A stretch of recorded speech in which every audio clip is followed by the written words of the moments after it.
Krishna, Hare Krishna, Krishna Krishna, Hare Hare, Hare Rama, Rama Rama, Hare Hare, Hare Krishna, Krishna Krishna, Hare Hare, Hare Rama, Rama Rama, Hare Hare, Hare Krishna, Krishna Krishna, Hare Hare, Hare Rama Rama, Hare Hare, Hare Krishna, Krishna Krishna, Hare Hare, Hare Rama, Rama Rama, Hare Hare, Hare Krishna, Krishna Krishna, Hare Hare, Hare Rama, Rama Rama, Hare Hare, Hare Krishna, Krishna Krishna, Hare Hare, Hare Rama, Rama Rama, Hare Hare, Hare Krishna, Krishna Krishna, Hare Hare, Hare Rama, Rama Rama, Hare Hare, Hare Krishna, Krishna Krishna, Hare Hare, Hare Rama, Rama, Hare Hare, Hare Krishna, Krishna Krishna, Hare Hare, Hare Rama, Rama Rama, Hare Hare, Hare Krishna, Krishna Krishna, Hare Hare, Hare Rama, Rama Rama, Hare Hare, Hare ಧನ್ಯವಾದಗಳು Mataji. Krishna. Hare Krishna. ಧನ್ಯವಾದಗಳು ಮಾತಾಜಿ. ಹರೇ ಕೃಷ್ಣ ಧನ್ಯವಾದ ಪ್ರಭುಜಿ. ಪ್ರಣಾಮಗಳು ಪ್ರಭುಜಿ. ಹರೇ ಕೃಷ್ಣ. ಹರೇ ಕೃಷ್ಣ. ಹರೇ ಕೃಷ್ಣ ಎಲ್ಲರಿಗೂ. ಹರೇ ಕೃಷ್ಣ. ಹರೇ ಕೃಷ್ಣ ಮಾತಾಜಿ. ಧನ್ಯವಾದ. ಹರೇ ಕೃಷ್ಣ. ಹರೇ ಕೃಷ್ಣ. ಪ್ರಭುಜಿ ಧನ್ಯವಾದಗಳು. ಹರೇ ಕೃಷ್ಣ ಮಾತಾಜಿ. ಹರೇ ಕೃಷ್ಣ. ಹರೇ ಕೃಷ್ಣ ಪ್ರಭು. ಹರೇ ಕೃಷ್ಣ ಮಾತಾಜಿ. ಹರೇ ಕೃಷ್ಣ ಮಾತಾಜಿ. ಪ್ರಣಾಮಗಳು. ಹರೇ ಕೃಷ್ಣ. ಓಂ ನಮೋ ಭಗವತೆ ವಾಸುದೇವಾಯ. ಓಂ ನಮೋ ಭಗವತೆ ವಾಸುದೇವಾಯ. ಓಂ ನಮೋ ಭಗವತೆ ವಾಸುದೇವಾಯ. ಓಂ ನಮೋ ಭಗವತೆ ವಾಸುದೇವಾಯ. ಓಂ ನಮೋ ಭಗವತೆ ವಾಸುದೇವಾಯ. ಓಂ ನಮೋ ಭಗವತೆ ವಾಸುದೇವಾಯ. ನಾರಾಯಣಂ ನಮಸ್ಕೃತ್ಯ ನಾರಾಯಣಂ ನಮಸ್ಕೃತ್ಯ ನರಂ ಚೈವ ನರೋತ್ತಮಂ ನರಂ ಚೈವ ನರೋತ್ತಮಂ ದೇವೀಂ ಸರಸ್ವತೀಂ ವ್ಯಾಸಂ ದೇವೀಂ ವ್ಯಾಸಂ ತತೋ ಜಯಮುದೀರಯೇತ್. ತತೋ ಜಯಮುದೀರಯೇ. ನಷ್ಟಪ್ರಾಯೇಷು ಅಭದ್ರೇಷು ನಷ್ಟಪ್ರಾಯೇಷು ಅಭದ್ರೇಷು ನಿತ್ಯಂ ಭಾಗವತ ಸೇವಯಾ. ನಿತ್ಯಂ ಭಾಗವತ ಸೇವಯಾ. ಭಗವತಿ ಉತ್ತಮ ಶ್ಲೋಕೆ ಭಕ್ತಿ ಉತ್ತಮ ಶ್ಲೋಕೆ ಭಕ್ತಿರ್ಭವತಿ ನೈಷ್ಟಿಕೀ. ಭಕ್ತಿರ್ಭವತಿ ನೈಷ್ಠಿಕಿ. ಶ್ರೀಮದ್ ಭಾಗವತ ಸ್ಕಂದ 4 ಧ್ರುವ ಮಹಾರಾಜರ ಯಕ್ಷರೊಂದಿಗೆ ಯುದ್ಧ. ಅಧ್ಯಾಯ 10 ಶ್ಲೋಕ 15ರಿಂದ.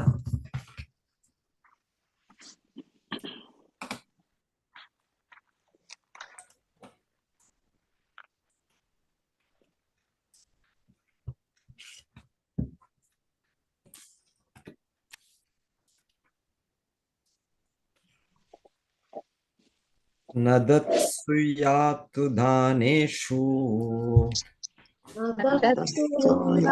ದಾನೇಶು ಜಯಕಾಶಿಷ್ವತೋ ಮೃಧೆ ಜಯ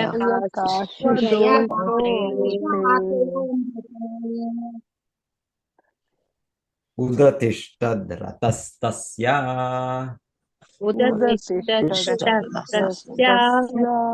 ನಿಹಾರಾದ್ ಇವ ಭಾಸ್ಕರಃ ನಿಹಾರಾದ್ ಇವ ಭಾಸ್ಕರಃ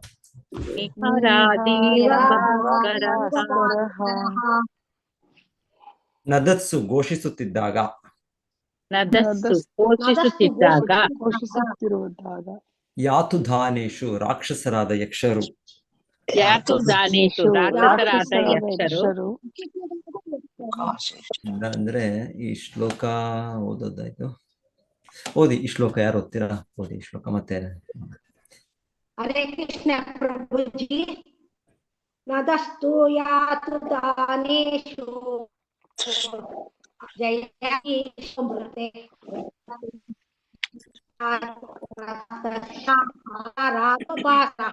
ಹರೇ ಕೃಷ್ಣ ಪ್ರಭುಜಿ. ಹರೇ ಕೃಷ್ಣ ಪ್ರಭು. ನದಸ್ತು ಯಾತು ದಾನೇಶು ಜಯಕಾಶಿಶ್ವತೋ ಮೃತೆ ಉದಿಷ್ಟದ್ರ ದತಸ್ತಸ್ಯ ನಿರಾರಾದಿವ ಭಾಸ್ಕರಃ. ಹರೇ ಕೃಷ್ಣ ಪ್ರಭು. ಹರೇ ಕೃಷ್ಣ ಪ್ರಭುಜಿ. ನದಸ್ತು ಯಾತು ಧಾನೇಶು ಜಯಕಾಶಿಶ್ವತೋ ಮೃತೆ ಉದತಿಷ್ಠದ್ರಸ್ತಸ್ಯ ನಿಹಾರಾದಿವ ಭಾಸ್ಕರಃ. ಧನ್ಯವಾದ. ಹರೇ ಕೃಷ್ಣ. ಹರೇ ಕೃಷ್ಣ ಪ್ರಭುಜಿ. ನದಸ್ತು ಯಾತು ದಾವೇಶು ಜಯ ಕಾಶಿಶ್ವತೋ ಮೃತೆ ಉದತಸ್ಯ ನಿಹಾರಾದಿವ ಭಾಸ್ಕರಃ. ಹರೇ ಕೃಷ್ಣ ಪ್ರಭುಜಿ, ಧನ್ಯವಾದಗಳು. ಹರೇ ಕೃಷ್ಣ ಪ್ರಭುಜಿ. ನದಸ್ತು ಯಾತು ದಾರೇಶು ಜಯ ಕಾಶಿಶ್ವತೋ ಮೃತೆ ಉದತಿಷ್ಠದ್ರದಸ್ತಸ್ಯ ನಿರಾರಾದಿವ ಭಾಸ್ಕರಃ. ಧನ್ಯವಾದಗಳು. ಹರೇ ಕೃಷ್ಣ ಪ್ರಭುಜಿ.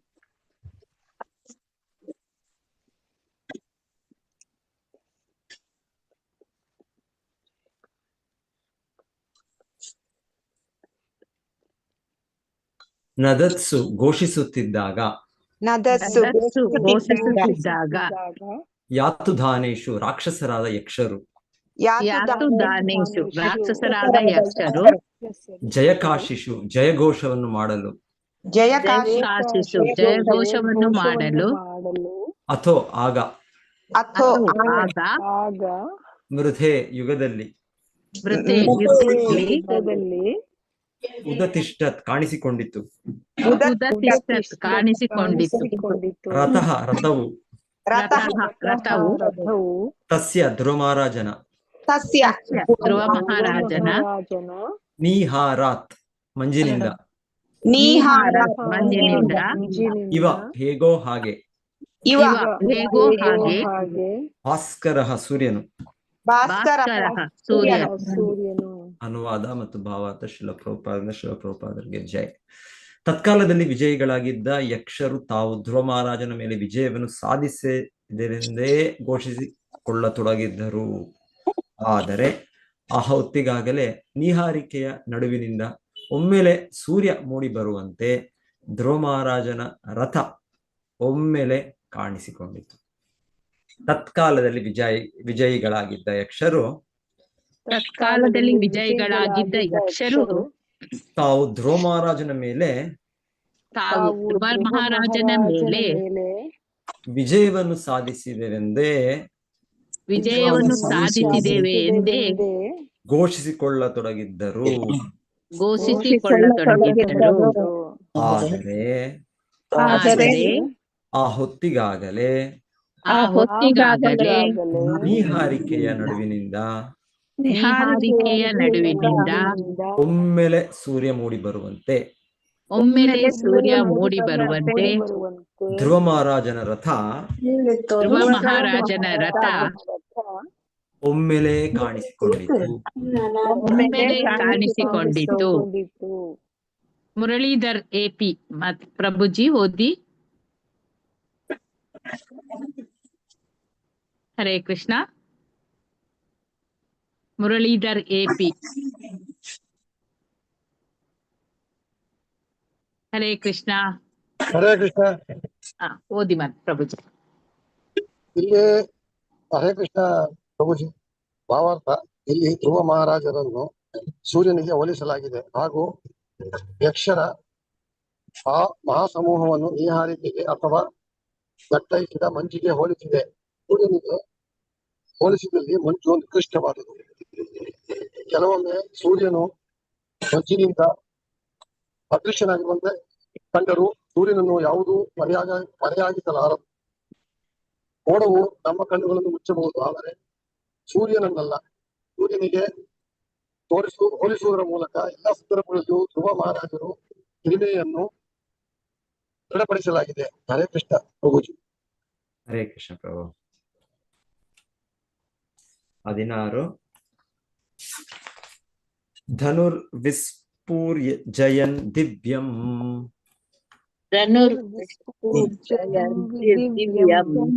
ವಿಶತಾಂ ಖೇದಂ ಉದ್ವಹನ್ ಅಸ್ತ್ರೌಘಂ ವ್ಯಧಮದ್ ಬಾಣೈರ್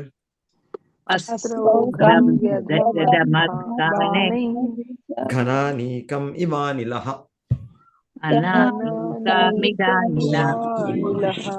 ಧನು ಅವನ ಬಿಲ್ಲನ್ನು, ಅವನ ಬಿಲ್ಲನ್ನು ವಿಸ್ಫೂರ್ಜಯನ್ ಠೇಂಕರಿಸುತ್ತಾ, ದಿವ್ಯಂ ಅದ್ಭುತವಾದ, ವಿಶತಾಂ ಶತ್ರುಗಳಿಗೆ, ಖೇದಂ ದುಃಖವನ್ನು, ಉದ್ವಹನ್ ಉಂಟು ಮಾಡುತ್ತಾ, ಅಸ್ತ್ರೌಘಂ ವಿವಿಧ ಆಯುಧಗಳನ್ನು, ವ್ಯಧಮತ್ ಅವನು ಚದುರಿಸಿದನು, ಬಾಣೈಹಿ ತನ್ನ ಬಾಣಗಳಿಂದ, ಘನ ಮೋಡಗಳ, ಸೈನ್ಯವನ್ನು, ಇವ ಹೇಗೋ ಹಾಗೆ, ಅನಿಲಹ ಗಾಳಿಯು. ಅನುವಾದ: ಧ್ರುವ ಮಹಾರಾಜನ ಬಿಲ್ಲು ಮತ್ತು ಬಾಣಗಳ ಠೇಂಕಾರ ಮತ್ತು ಹಿಸ್ಸೆನ್ನುವ ಸದ್ದು ಶತ್ರುಗಳ ಹೃದಯದಲ್ಲಿ ಶೋಕವನ್ನುಂಟು ಮಾಡಿದವು.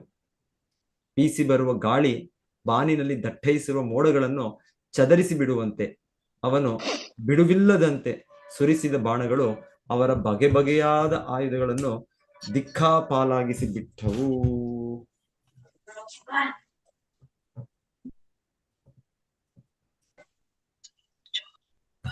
ಧ್ರುವ ಮಹಾರಾಜನ ಬಿಲ್ಲು ಮತ್ತು ಬಾಣಗಳ ಠೇಂಕಾರ ಮತ್ತು ಹಿಸ್ಸೆನ್ನುವ ಸದ್ದು ಶತ್ರುಗಳ ಹೃದಯದಲ್ಲಿ ಶೋಕವನ್ನುಂಟು ಮಾಡಿದವು. ಬೀಸಿ ಬರುವ ಗಾಳಿ ಬಾನಿನಲ್ಲಿ ದಟ್ಟೈಸಿರುವ ಮೋಡಗಳನ್ನು ಚದರಿಸಿ ಬಿಡುವಂತೆ, ಅವನು ಬಿಡುವಿಲ್ಲದಂತೆ ಸುರಿಸಿದ ಬಾಣಗಳು ಅವರ ಬಗೆ ಬಗೆಯಾದ ಆಯುಧಗಳನ್ನು ದಿಕ್ಕಾಪಾಲಾಗಿಸಿ ಬಿಟ್ಟವು.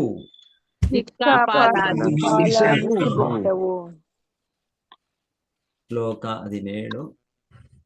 ತಸ್ಯತೆ ಚಾಪ ನಿರ್ಮುಕ್ತಾ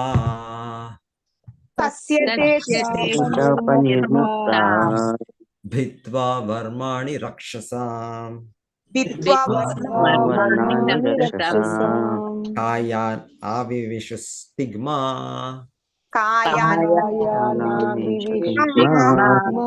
ಗಿರೀನ್ ಅಶನಯೋ ಯಥಾ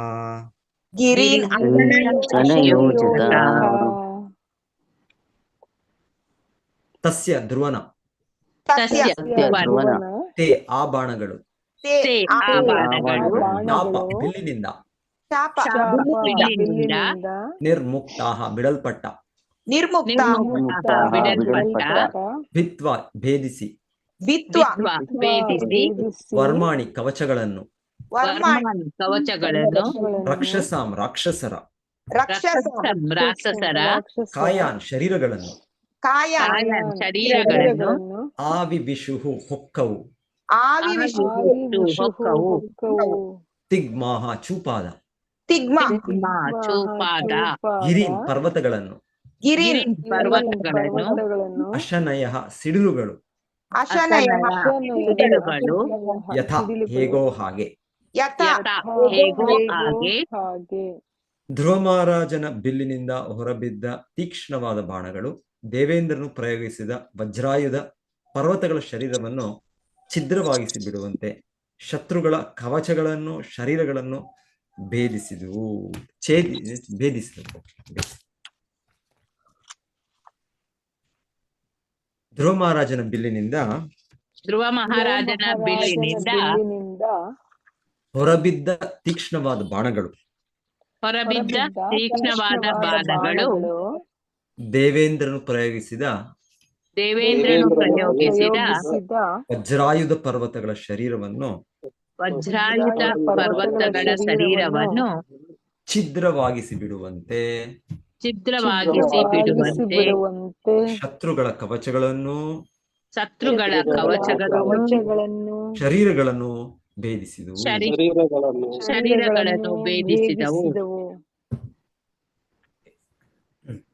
ಇವತ್ತು ಶ್ಲೋಕ ನಿಲ್ಲಿಸೋಣ, ನಾಳೆ ಮುಂದುವರಿಸಬಹುದು. ಓಂ ಅಜ್ಞಾನತಿಮಿರಾಂಧಸ್ಯ ಜ್ಞಾನಾಂಜನಶಲಾಕಯ ಚಕ್ಷುರುನ್ಮೀಲಿತಂ ಯೇನ ತಸ್ಮೈ ಶ್ರೀ ಗುರವೇ ನಮಃ. ನಮೋ ಓಂ ವಿಷ್ಣುಪಾದಾಯ ಕೃಷ್ಣಪೃಷ್ಠಾಯ ಭೂತಲೆ ಶ್ರೀಮತೆ ಭಕ್ತಿವೇದಾಂತ ಸ್ವಾಮಿನಿತಿ ನಾಮಿನೆ. ನಮಸ್ತೆ ಸಾರಸ್ವತೆ ದೇವೆ ಗೌರವಾಣಿ ಪ್ರಚಾರಿಣೆ ನಿರ್ವಿಶೇಷ ಶೂನ್ಯವಾದಿ ಪಾಶ್ಚಾತ್ಯ ದೇಶತಾರಿಣೆ. ಜಯ ಶ್ರೀ ಕೃಷ್ಣ ಚೈತನ್ಯ ಪ್ರಭು ನಿತ್ಯಾನಂದ ಶ್ರೀ ಅದ್ವೈತ ಗದಾಧರ ಶ್ರೀವಾಸಾದಿ ಗೌರ ಭಕ್ತ ವೃಂದ. ಹರೇ ಕೃಷ್ಣ ಕೃಷ್ಣ ಕೃಷ್ಣ ಹರೇ ಹರೇ, ಹರೇ ರಾಮ ರಾಮ ರಾಮ ಹರೇ ಹರೇ. ಹರೇ ಕೃಷ್ಣ ಕೃಷ್ಣ ಕೃಷ್ಣ ಹರೇ ಹರೇ, ಹರೇ ರಾಮ ರಾಮ ರಾಮ ಹರೇ ಹರೇ. ಹರೇ ಕೃಷ್ಣ ಕೃಷ್ಣ ಕೃಷ್ಣ ಹರೇ ಹರೇ, ಹರೇ ರಾಮ ರಾಮ ರಾಮ ಹರೇ ಹರೇ. ಸೊ ಇಲ್ಲಿ ನಡೀತಾ ಇದೆ ಇದು ವಿವರಣೆ. ಧ್ರುವ ಮಹಾರಾಜರು ಯಕ್ಷರೊಡನೆ ತೀವ್ರ ಯುದ್ಧ. ಸೊ ಮೊದಲಿಗೆ ಹೇಳಿದ್ರು ಈ ಯುದ್ಧದಲ್ಲಿ ಧ್ರುವ ಮಹಾರಾಜರು ಏನು ಯಾವ ರೀತಿಯಲ್ಲಿ ತುಂಬಾ ಕೋಪದಿಂದ ಅದು ಅಸಾಧಾರಣ ಅಲ್ಲ, ಅದು ಅಸಾಮಾನ್ಯ ಒಂದು ರೀತಿ. ಅಂದ್ರೆ ಅಸಾಮಾನ್ಯ ಅಂದ್ರೆ ಅದು ಭಕ್ತರಿಗೆ ಅದು ಸರಿಯಂಥದ್ದು ಅಲ್ಲ ಅಂತ ಕೂಡ ನಾವು ಕೇಳಿದ್ವಿ. ಅಂದ್ರೆ ಅಫ್ಕೋರ್ಸ್ ನಾವು ಕೆಳಗಿನ ನೆಲೆಯಲ್ಲಿ ನಾವು ಕೃಷ್ಣ ಹೇಳಿದ್ದಾರೆ ನಮ್ಗೆ ಕಾಮ ಕ್ರೋಧ ಇಲ್ಲ ನಮ್ಮ ಶತ್ರುಗಳು ಅಂತಾನೆ ಹೇಳಿದ್ದಾರೆ. 3 ನರಕದ ಬಾಗಿಲುಗಳು ಅಂತಾನೆ ಹೇಳ್ತಾರೆ. ಕಾಮಯೇಶ ಕ್ರೋಧಯೇಶ ರಜೋಗುಣ ಸಮುದ್ಭವ ಮಹಾಶಾನೋ ಮಹಾಪಾಪ್ಮೋ ವಿದ್ಯೇಶ ವೈರಿನ. ಸೊ ವೈರಿ ಇದು ಶತ್ರು ಅರ್ಜುನ, ಇದನ್ನು ನೀನು ತ್ಯಜಿಸ್ಬೇಕು, ಇದನ್ನು ಜಯಿಸ್ಬೇಕು. ಇದು ರಜೋಗುಣದಿಂದ ರಜೋಗುಣದ ಪ್ರಭಾವದಲ್ಲಿ ಇದು ಅಂತ ಹೇಳಿದ ಭಗವಂತ. ಕರೆಕ್ಟ್, ನಮಗೆ ಕರೆಕ್ಟ್ ಅದು. ಕಾಮ ಕ್ರೋಧ ಇದೆಲ್ಲ ನಮ್ಮ ಶತ್ರುಗಳು. ಸೊ ಹಾಗೆ ಭಗವಂತನು ಕಾಮ ಕ್ರೋಧ ತದಾ ಲೋಭ ಈ 3 ಕೂಡ ನರಕದ 3 ಬಾಗಿಲುಗಳು. ನರಕಕ್ಕೆ 3 ಬಾಗಿಲುಗಳಿದೆ. ಸೊ ಯಾವ ಬಾಗಿಲಾದ್ರೂ ನಮ್ಗೆ ಕರ್ಕೊಂಡು ಹೋಗುತ್ತೆ ನರಕಕ್ಕೆ. ಕಾಮ ಆಗ್ಬೋದು, ಇಲ್ಲಾಂದ್ರೆ ಕ್ರೋಧ ಆಗ್ಬೋದು, ಇಲ್ಲ ಲೋಭ ಆಗ್ಬೋದು. ಸೊ ಹೀಗೆ ಭಗವಂತನು ನಮಗೆ ವಿವರಣೆ ಕೊಟ್ಟಿದ್ದಾನೆ. ನಮಗೆ ಭಗವಂತನು ಬೋಧನೆ, ಭಗವಂತನ ಆ ಉಪದೇಶ ನಮಗೆ ಇದೆ, ನಮಗೆ ಭಗವದ್ಗೀತೆಯಲ್ಲಿ. ಆದ್ರೆ ಧ್ರುವ ಮಹಾರಾಜರು ಈ ನೆಲೆಗೆ ಸೇರದಲ್ಲ. ಧ್ರುವ ಮಹಾರಾಜರು ಇದರಿಂದ ಅತೀತರಾಗಿದ್ದಾರೆ. ಅವರು ವಿಶುದ್ಧ ಸತ್ವ, ವಾಸುದೇವ ಸತ್ವ, ದಿವ್ಯ ನೆಲೆಯಲ್ಲಿದ್ದಾರೆ ಅವರು. ಸೊ ಅವ್ರಿಗೆ ಇದರಲ್ಲಿ ಹೇಗೆ ಬಂತು ಇಲ್ಲಿ ಕ್ರೋಧ? ಸೊ ಇದು ಅವ್ರಿಗೆ ಬರ್ತಾ ಇರೋದು ನಮ್ಮ ರೀತಿಯಲ್ಲಿ ರಾಜಸಿಕ ಗುಣದಲ್ಲಿ ಬರೋದಲ್ಲ. ಅವರು ಉನ್ನತ ನೆಲೆಯಲ್ಲಿದ್ದಾರೆ. ಆಮೇಲೆ ಅಲ್ಲಿ ಅದರ ಎಕ್ಸ್ಪ್ಲನೇಷನ್ ಇತ್ತು. ಸಹಜ ಈ ರೀತಿ ಯಾರಾದರೂ ತಮ್ಮ ಏನೋ ಒಂದು ಅನ್ಯಾಯದಿಂದಲೋ ಈ ರೀತಿ ಆದಾಗ ಅವರು ಪ್ರತಿಕ್ರಿಯೆ ಕೊಟ್ಟದ್ದು. ಸೊ ಎನಿವೆ ಅದು ನಡೀತಾ ಇದೆ. ಸೊ ಅದರಲ್ಲಿ ಅವರ ವಿವರಣೆ, ಅವರು ಅಲಕಾಪುರಿ, ಹಿಮಾಲಯದ ಉತ್ತರಕ್ಕೆ ಅವರು ಅಲಕಾಪುರಿ ಯಕ್ಷ ರಾಜಧಾನಿ ಮೇಲೆ ಆಕ್ರಮಣ ಮಾಡಿದ್ದಾರೆ. ಮಾಡಿ ಅವರ ಒಂದು ಪರಾಕ್ರಮವನ್ನು ನೋಡಿ ಅವರು ಕೂಡ ಶತ್ರುಗಳಾದರೂ ಕೂಡ ಅವರು ಪ್ರಶಂಸಿಸಿದ್ರು ಅಂತ ಕೇಳ. ಸೊ ಆದ್ರೆ ಮತ್ತೆ ಅವರು ಪ್ರತ್ಯುತ್ತರಾಗಿ ಅವರು ಕೂಡ ಬಹಳ ಬಹಳ ಯುದ್ಧ ಪ್ರವೀಣರು. ಸೊ ಅವರು ಕೂಡ ಇದಕ್ಕೆ ದ್ವಿಪಟ್ಟು ಅವರು ಕೂಡ ಬಿಲ್ಲುಗಳನ್ನು ಬಿಟ್ಟರು. ಮತ್ತೆ ತರತರದ ಶಸ್ತ್ರಗಳು, ಖಡ್ಗಗಳು, ಮತ್ತೆ ಜಾವ್ಲಿನ್ ಅಲ್ಲೆಲ್ಲ ವಿವರಣೆ ನಿನ್ನೆ ಕೇಳ್ತಾ ಇದ್ವಿ ನಾವು. ಬಿಲ್ಲು, ಬಾಣ, ಮತ್ತೆ ಭೂಶುಂಡಿಗಳು, ಸೊ ಎಲ್ಲ ಅಸ್ತ್ರಗಳು. 1,30,000 ಅವರ ಸೈನ್ಯ ಪಡೆ ಅಂತ ಕೇಳಿದ್ವಿ ಅದು.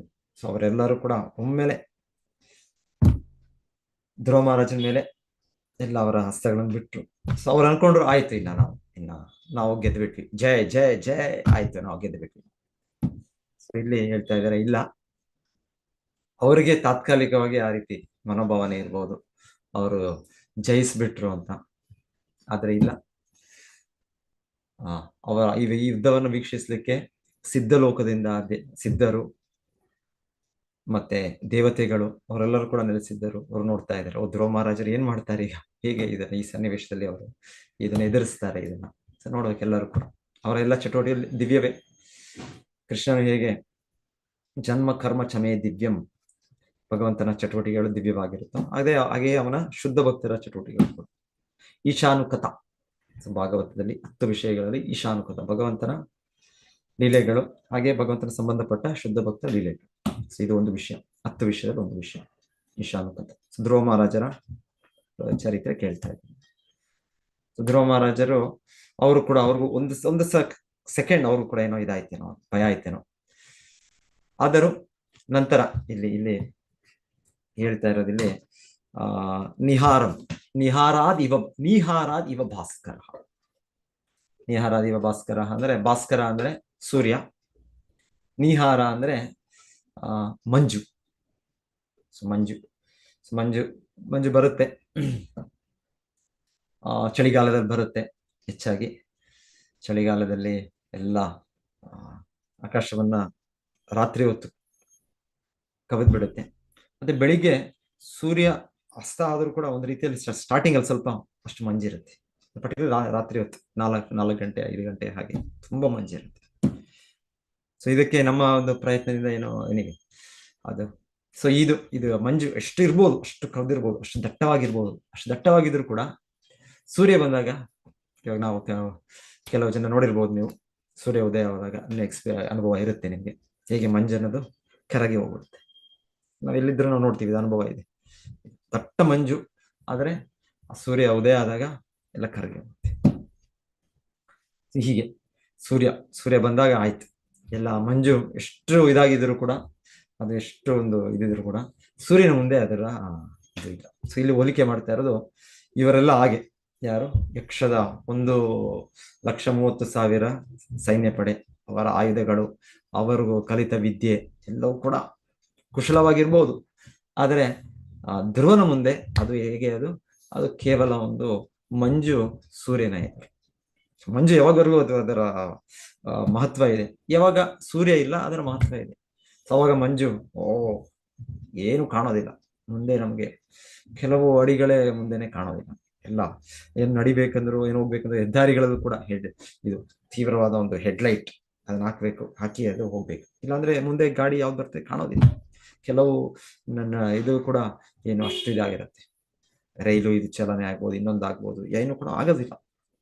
ಇವಾಗ ಹೇಳ್ತಾರೆ ಎಷ್ಟೆಷ್ಟು ವಿಮಾನ ನಿಲ್ದಾಣಗಳಲ್ಲಿ ತುಂಬಾ ಮಂಜು ಇದ್ರೆ ಅವರು ಅದನ್ನ ಒಂದು ರೀತಿ ನಿಲ್ಲಿಸ್ಬಿಡ್ತಾರೆ. ಸ್ವಲ್ಪ ಹೊತ್ತು ಇನ್ನು ಲೇಟ್, ಇವತ್ತು ಫ್ಲೈಟ್ ಡಿಲೇ, ಇವತ್ತು ಇನ್ನ ಅರ್ಧ ಗಂಟೆ, ಇನ್ನ ಒಂದು ತಾಸು ಲೇಟೇ ಮಾಡ್ಬೋದು. ಅಷ್ಟು ಇದಿದ್ರೆ ಅವರು ಕೂಡ ಅಲ್ಲಿ ಈಗ ಗೊತ್ತಿಲ್ಲ ಏನಾಗುತ್ತೆ, ಹೇಗಾಗುತ್ತೆ, ಎಷ್ಟು ಇದೆಲ್ಲ. ಸೊ ಈ ರೀತಿ ಎಲ್ಲ ಇದೆ. ಮಂಜಿಗೆ ಆ ಶಕ್ತಿ ಇದೆ, ನಮ್ಮನ್ನು ಆವರಿಸ್ಬಿಡುತ್ತೆ. ಆದ್ರೆ ಸೂರ್ಯನ ಎದುರು ಏನು ಆ ಮಂಜು? ಸೂರ್ಯನ ಅದು ಕೂಡ ಸ್ವಲ್ಪ ಸೂರ್ಯನ ಇದಾದ್ರೆ ಸಾಕು, ಆ ಮಂಜು ಎಲ್ಲ ಫಿನಿಶ್, ಎಲ್ಲ ಮುಗ್ದೋಗ್ಬಿಡುತ್ತೆ, ಕರಗೋಗ್ಬಿಡುತ್ತೆ ಮಂಜು. ಸೊ ಹಾಗೆ ಹೇಳ್ತಾ ಇದ್ದಾರೆ ಧ್ರುವ ಮಹಾರಾಜರ. ಸೊ ಧ್ರುವ ಮಹಾರಾಜ ತಾತ್ಕಾಲಿಕವಾಗಿ ಇವರು ಜಯ ಜಯ ಅಂತ ಘೋಷಣೆ ಮಾಡ್ತಾರೆ. ಭಗವದ್ಗೀತೆಯಲ್ಲಿ ನಾವು ಕೇಳ್ತೇವೆ, ಯುದ್ಧ ಘೋಷಣೆ ಆಯ್ತು. ಆಮೇಲೆ ಅರ್ಜುನ ಅವರು ಯುದ್ಧ ಮಾಡ್ಬೇಕಾ ನಾನು? ಸೊ ನನಗೋಸ್ಕರ ಇಷ್ಟು ಜನರ ರಕ್ತಪಾತ ಆಗ್ಬೇಕಾ? ಸೊ ನಾನು ಇಷ್ಟು ಪಾಪಿಷ್ಟನ, ಈ ರೀತಿ ಇಷ್ಟು ದೊಡ್ಡ ಪಾಪವಲ್ಲ ಈ ರೀತಿ ಕೊಲ್ಲೋದು, ಇದು ನಮ್ಮ ಸ್ವಾರ್ಥಕ್ಕೋಸ್ಕರ ಮಾಡೋದಾ? ಸೊ ಈ ರೀತಿಯೆಲ್ಲ ಯೋಚನೆ ಮಾಡ್ತಾ ಕೃಷ್ಣ ಎದುರು ತನ್ನ ಗಾಂಡೀವ ಧನುಸ್ಸನ್ನು ಕೆಳಗಿಟ್ಬಿಟ್ಟು, ಅವಾಗ ಇರ್ಬೋದು ಯಾರು ನಮ್ಮ ದುರ್ಯೋಧನ ಅವ್ರಿಗೆ ತಾತ್ಕಾಲಿಕವಾಗಿ ತುಂಬಾ ಸಂತೋಷ, ಓ ಒಳ್ಳೇದಾಯ್ತು, ಈಗ ನಾನು ಯುದ್ಧ ಮಾಡಿದೇನೆ, ನನಗೆ ರಾಜ್ಯ ಸಿಕ್ತು. ಸೊ ಆ ಥರನೋ ಏನೋ ಅವ್ರ ಮನೋಭಾವ ಇರ್ಬೋದು ತಾತ್ಕಾಲಿಕವಾಗಿ. ಆದ್ರೆ ಭಗವದ್ಗೀತೆ ಕೇಳಿದ್ಮೇಲೆ ತಕ್ಷಣವೇ ಅರ್ಜುನನು ಕರಿಷ್ಯೆ ವಚನಂ ತವ, ಕೃಷ್ಣ ನಿನ್ನ ಮಾತನ್ನ ನಾನು ಕೇಳ್ತೇನೆ, ನಿನಗೆ ಶರಣಾಗತಿ ಆಗ್ತೇನೆ. ನಿನ್ನ ಕೃಷ್ಣನ ಶರಣಾಗತಿಯಲ್ಲಿ ಇದ್ದ ಅರ್ಜುನನು. ಆದರೆ ನಮಗೆ ಭಗವದ್ಗೀತೆ ಉಪದೇಶ ಆಗ್ಬೇಕು. ಹಾಗಾಗಿ ಭಗವಂತನ ನಿಮಿತ್ತವಾಗಿ ಅವರು ಆ ರೀತಿ ತಾತ್ಕಾಲಿಕ ಭ್ರಮೆ, ಅದರಿಂದ ಅವರು ಆ ಸಮಯದಲ್ಲಿ ಇವ್ರಿಗಿರ್ಬೋದು, ಕೌರವರಿಗೆಲ್ಲರಿಗೂ ಓ ಒಳ್ಳೇದಾಯ್ತು, ಇನ್ನ ಆಯ್ತು, ನಾವು ಗೆದ್ಬಿಟ್ವಿ, ನಾವು ನೋಡಿ ನಮ್ಮ ಇಷ್ಟು ದೊಡ್ಡ ಸೈನ್ಯ ಪಡೆನ 18 ಅಕ್ಷೋಹಿಣಿ ಸೈನ್ಯವನ್ನು ನೋಡೇ ಅರ್ಜುನ ಭಯ ಪಡ್ಕೊಂಡ್ಬಿಟ್ಟ. ಅನ್ಕೊಳ್ಬೋದೇನೋ, ಇಲ್ಲ ಆಗೋದಿಲ್ಲ ಅದು. ಹಾಗೆ ಧ್ರುವ ಮಹಾರಾಜನು ಒಂದು ರೀತಿ ಅವರು ಯುದ್ಧ ಮಾಡುವಾಗ ಎಲ್ಲ ಆಯುಧಗಳ ಒಂದು ಇದಾದಾಗ ಅವರಿಗೆ ಅವರು ಇನ್ನ ಸೋದೋಗ್ಬಿಡ್ತಾರೆ. ಹಿಂದೆ ಅವರು ಯಕ್ಷರು ಕೂಡ ಅದರ ಹತಃ ಅಂತ ರೀತಿ, ಎಲ್ಲೂ ಮನುವಿನ ಮಗ ಮಾನವ, ಅವರು ಅಂತ್ಯವೇ ಆಗುತ್ತೇನೋ ಅವ್ರದ್ದು. ಸೊ ಆ ರೀತಿ ಇಲ್ಲ, ಆತರ ಅಲ್ಲಿ ವೀಕ್ಷಿಸ್ತಿರೋರು ಅನ್ಕೊಳ್ತಾ ಇರ್ಬೋದು, ಇಲ್ಲ ಏನೂ ಆಗೋದಿಲ್ಲ. ಇದು ಉದಾಹರಣೆ, ಇದು ಸೂಕ್ತ ಉದಾಹರಣೆ ಇಲ್ಲಿ ಕೊಡ್ತಾ ಇರೋದಿಲ್ಲಿ. ನೀಹಾರಾದಿವ ಭಾಸ್ಕರ. ಸೊ ಮಂಜು ಯಾವತ್ತು ಸೂರ್ಯನನ್ನು ಆವರಿಸಕ್ ಆಗೋದಿಲ್ಲ, ತಾತ್ಕಾಲಿಕವಾಗಿ ಅದು ಆಗ್ಬೋದಷ್ಟೇ, ತಾತ್ಕಾಲಿಕ. ಆದ್ರೆ ಸೂರ್ಯ ಬಂದಾಗ ಎಲ್ಲ ಆಗೋಯ್ತು, ನಿಹಾರ ಮಂಜಿನ ಇದು ಪ್ರಭಾವ ಹೋಯ್ತು. ಸೊ ಅದೇ ರೀತಿಯಲ್ಲಿ ಯಕ್ಷರು ತಾತ್ಕಾಲಿಕವಾಗಿ ಅವರ ಒಂದು ಇದನ್ನು ತೋರಿಸ್ಬೋದು, ಕುಶಲತೆಯನ್ನು ತೋರಿಸ್ಬೋದು. ಆದರೆ ಏನ್ ತೋರಿಸೋದು ಅವರು ನಾವೇನು ಕ್ಯಾಂಡಲ್ ಲೈಟ್ ತೆಗೆದು ನಾವು ಬೆಳಿಗ್ಗೆ ಹೊತ್ತಾದ್ಮೇಲೆ ನಾವೇನ್ ಮಾಡ್ತೇವೆ, ರಾತ್ರಿ ಹೊತ್ತು ಕ್ಯಾಂಡಲ್ ಬೇಕು ನಮ್ಗೆ, ಕ್ಯಾಂಡಲ್ ಟಾರ್ಚ್ ನಮ್ಮ ಚಿಕ್ಕ ಇದಿರುತ್ತೆ, ಇದನ್ನ ಇಟ್ಕೊಂಡು ನಾವು ಹೋಗ್ತೇವೆ. ನಮ್ಗೆ ಕಾಣೋದಿಲ್ಲ, ಏನಾದ್ರು ಇಲ್ಲೇನಾದ್ರು ಅಕ್ಕಪಕ್ಕದಲ್ಲಿ ಹೊರಗೆ ಏನಾದ್ರು ಹಾವುಗಳಿದ್ಯೋ, ಇಲ್ಲಾಂದ್ರೆ ಇನ್ನೇನಾದ್ರು ಇದೆಯೋ, ಸತ ನಾವು ಟಾರ್ಚ್ ಇಟ್ಕೊಂಡು ಹೋಗ್ತೇವೆ ನಾವು ಹೊರಗೆ. ಅದ್ರ ಬೆಳಿಗ್ಗೆ ಹೊತ್ತೇನು ಅಗತ್ಯ, ಬೆಳಿಗ್ಗೆ ಹೊತ್ತೇನು ನಾವು ಆ ಟಾರ್ಚ್ ಇಟ್ಕೊಂಡೋದು ಸೂರ್ಯನಿಗೆ ತೋರಿಸ್ಬೇಕು ಆ ಟಾರ್ಚ್. ಶ್ರೀಲ ಪ್ರಭುಪಾದರು ಹೇಳ್ತಾರೆ, ಏನ್ ನೀವು ವಿಜ್ಞಾನಿಗಳು ಮಾಡಿದ್ದೀರಾ, ನಾವು ಆಧುನಿಕ ವ್ಯಕ್ತಿಗಳು ಮಾಡಿದ್ದೀರಾ, ನೀವು ಸಾವಿರಾರು ಲಕ್ಷಾಂತರ ನೀವು ವಿದ್ಯುತ್ ಶಕ್ತಿ ಇದನ್ನು ಮೆಷಿನ್ಗಳು ಯಂತ್ರಗಳನ್ನು ತಯಾರು ಮಾಡಿ ಅಲ್ಲಿಂದ ಇದರಿಂದ ಉತ್ಪತ್ತಿಯಾಗಿ ಬೇರೆ ಬೇರೆ ರೀತಿ ಹೈಡ್ರೋ ಎಲೆಕ್ಟ್ರಿಕ್ ಪ್ಲಾಂಟು, ಇಲ್ಲಾಂದ್ರೆ ನ್ಯೂಕ್ಲಿಯರ್ ಪ್ಲಾಂಟು, ಬೇರೆ ಬೇರೆ ರೀತಿಯಲ್ಲಿ ಎಲ್ಲ ತಯಾರಿ ಮಾಡ್ತೇವೆ ನಾವು. ಇಲ್ಲಾಂದ್ರೆ ಇವಾಗ ಸೋಲಾರ್ ಇಂದ ನಾವು ಸೌರಶಕ್ತಿಯಿಂದ ಮಾಡೋದು ಎಲ್ಲ ನಮ್ಮ ದೊಡ್ಡ ದೊಡ್ಡ ವ್ಯವಸ್ಥೆ ಎಲ್ಲ ಮಾಡಿ ನಾವು ಬಲ್ಬ್ಗಳು, ರಾತ್ರಿ ಬಲ್ಬು, ಇಲ್ಲಾಂದ್ರೆ CFL, ಈಗ ಹೊಸ ತರದ್ದು ಇದೆಲ್ಲ ಬೆಳಗಿಸ್ತೇವೆ ನಾವು. ಆದ್ರೆ ಸೂರ್ಯನು ಬಂದಾಗ ಇದರೆಲ್ಲ ಬೆಲೆ ಏನಿದೆ? ಏನೂ ಇಲ್ಲ. ಸೊ ಒಂದು ಸೂರ್ಯ ಸಾಕು. ಒಂದೊಂದ್ಸಲ ಇನ್ನೊಂದ್ ಕಡೆ ಹೇಳ್ತಾರೆ ಶಿಲ ಪ್ರಭುಪಾದ, ಒಂದು ಸೂರ್ಯ ಇದ್ರೆ ಸಾಕು ನಮ್ಗೆ, ಒಂದು ಚಂದ್ರ ಇದ್ರೆ ಸಾಕು, ಸಾವಿರಾರು ಲಕ್ಷಾಂತರ ನಕ್ಷತ್ರಗಳಿದ್ದೇನು ಪ್ರಯೋಜನ. ಸೊ ಹಾಗೆ ಆಚಾರ್ಯರು ಭಕ್ತರ ಬಗ್ಗೆ, ಶಿಷ್ಯರ ಬಗ್ಗೆ ಕೂಡ ಅವ್ರು ಹೇಳೋದಾಗೆ, ಒಬ್ಬ ನಿಜವಾಗೂ ಪ್ರಾಮಾಣಿಕ ಶುದ್ಧ ಭಕ್ತ, ಸೊ ಆ ಥರ ಇದ್ರೆ ಸಾಕು, ಸಾವಿರಾರು ಸುಮ್ಮನೆ ಹೆಸರಿಗೆ ಅದರ ಇದು ಏನ್ ಪ್ರಯೋಜನ. ಸೊ ಅಂತ ಹೇಳ್ತಾರೆ. ಸೊ ಎನಿವೆ ಇದೆಲ್ಲ ಉದಾಹರಣೆಗಳು ಇಲ್ಲಿ ಹೇಳೋದಿಲ್ಲ, ಇಲ್ಲಿ ಹೇಳ್ತಾ ಇರೋದು. ಹಾಗೆ ಎನಿವೆ ಆ ಬಲ್ಬ್ ನಾವೆಲ್ಲ ಇಷ್ಟು ಶಕ್ತಿಯಿಂದ ನಮ್ಮ ಬುದ್ಧಿಯಿಂದ ನಾವು ತಯಾರು ಮಾಡೋದು, ಆದ್ರೆ ಭಗವಂತನು ಬೆಳಿಗ್ಗೆ ಒಂದು ಬಲ್ಬ್, ಒಂದು ಇದನ್ನು ಹೊತ್ತಿಸ್ತಾನೆ ಅಷ್ಟೇ, ಸೂರ್ಯ, ಫಿನಿಶ್. ಯಾವತ್ತು ಕೂಡ ಅಗತ್ಯ ನೂರಾರು ಸಾವಿರಾರು ಲಕ್ಷಾಂತರ ನಮ್ಮ ಬೀದಿ ಲೈಟ್ಗಳು, ಈ ಲೈಟ್ಗಳು ಅದಿದೆ ಅಂತಾನು ಗೊತ್ತಾಗೋದಿಲ್ಲ ನಮ್ಗೆ. ಆಮೇಲೆ ನೋಡಿ, ಹೌದು ಇಲ್ಲಿ ಬೀದಿ ಲೈಟ್, ಸುಮ್ಮನೆ ಇಲ್ಲಿ ಎಲೆಕ್ಟ್ರಿಸಿಟಿ ವೇಸ್ಟ್ ಆಗ್ತಾ ಇದೆ ಅಲ್ಲ, ನಮಗೆ ಅಲ್ಲಿ ಎಷ್ಟೋ ಸಲ ನೋಡ್ತೀವಿ, ಅದೇ ಕಾಣೋದಿಲ್ಲ ನಮ್ಗೆ ಅಷ್ಟು ಸುಲಭವಾಗಿ. ಯಾಕಂದ್ರೆ ರಾತ್ರಿ ಹೊತ್ತು ಆ ಬೀದಿ ಲೈಟ್ಗಳು ಎಷ್ಟು ಪ್ರಕಾಶಮಾನವಾಗಿ ಎಷ್ಟು ದೊಡ್ಡದಾಗಿ ಕಾಣುತ್ತೆ. ಸೊ ಹೀಗೆ ಉದಾಹರಣೆಗಳು ಇಲ್ಲಿ ಕೊಡೋದಿಲ್ಲ. ಇಲ್ಲಿ ನಿಹಾರಾದಿವ ಭಾಸ್ಕರ, ಯಕ್ಷರ ಎಲ್ಲ ಇದು ಧ್ರುವ ಮಹಾರಾಜ ಹಿಂದೆ ಶ್ಲೋಕದಲ್ಲೂ ಇತ್ತು. ಅದು ಅವರು ಪರ್ವತದಿಂದ ಮುಚ್ಚಿ ಹೋಗೋ ರೀತಿಯಲ್ಲಿ ಸ್ವಲ್ಪ ಏನು ಕಲ್ಮಶ ಇರ್ಬೋದು, ಆ ಸುರಿಮಳೆಯಿಂದ ಅದು ಕೂಡ ಕ್ಲೀನ್ ಆಯ್ತು. ಸೊ ಆ ರೀತಿಯಲ್ಲಿ ಅಲ್ಲಿ ಉದಾಹರಣೆ ಕೊಟ್ಟದ್ದು. ಹಾಗೆ ಧ್ರುವ ಮಹಾರಾಜರು ಈಗ ಇನ್ನ ತೀವ್ರವಾಗಿ ಹೇಳ್ತಾರೆ, ಈಗ ಅವರು ಯುದ್ಧವನ್ನು ಮುಂದುವರಿಸಿದ್ರು ಅಂತ ಹೇಳ್ತಾ ಇದ್ದಾರೆ.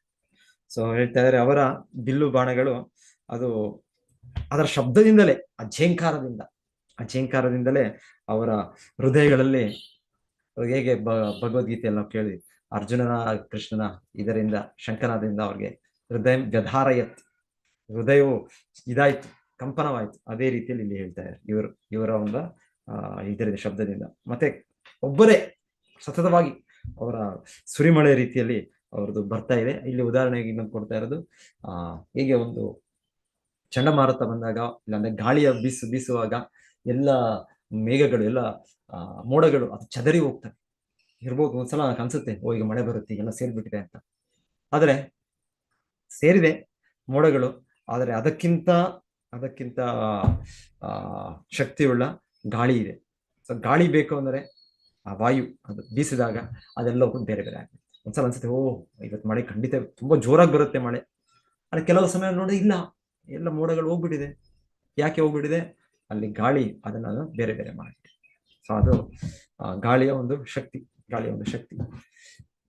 ಸೊ ಹೇಳ್ತಾರೆ ಶ್ರೀ ಚೈತನ್ಯ ಮಹಾಪ್ರಭುಗಳು ಕೂಡ ಒಮ್ಮೆ ಅವ್ರ ಸಂಕೀರ್ತನೆ ಮಾಡ್ತಾ ಇದ್ರು.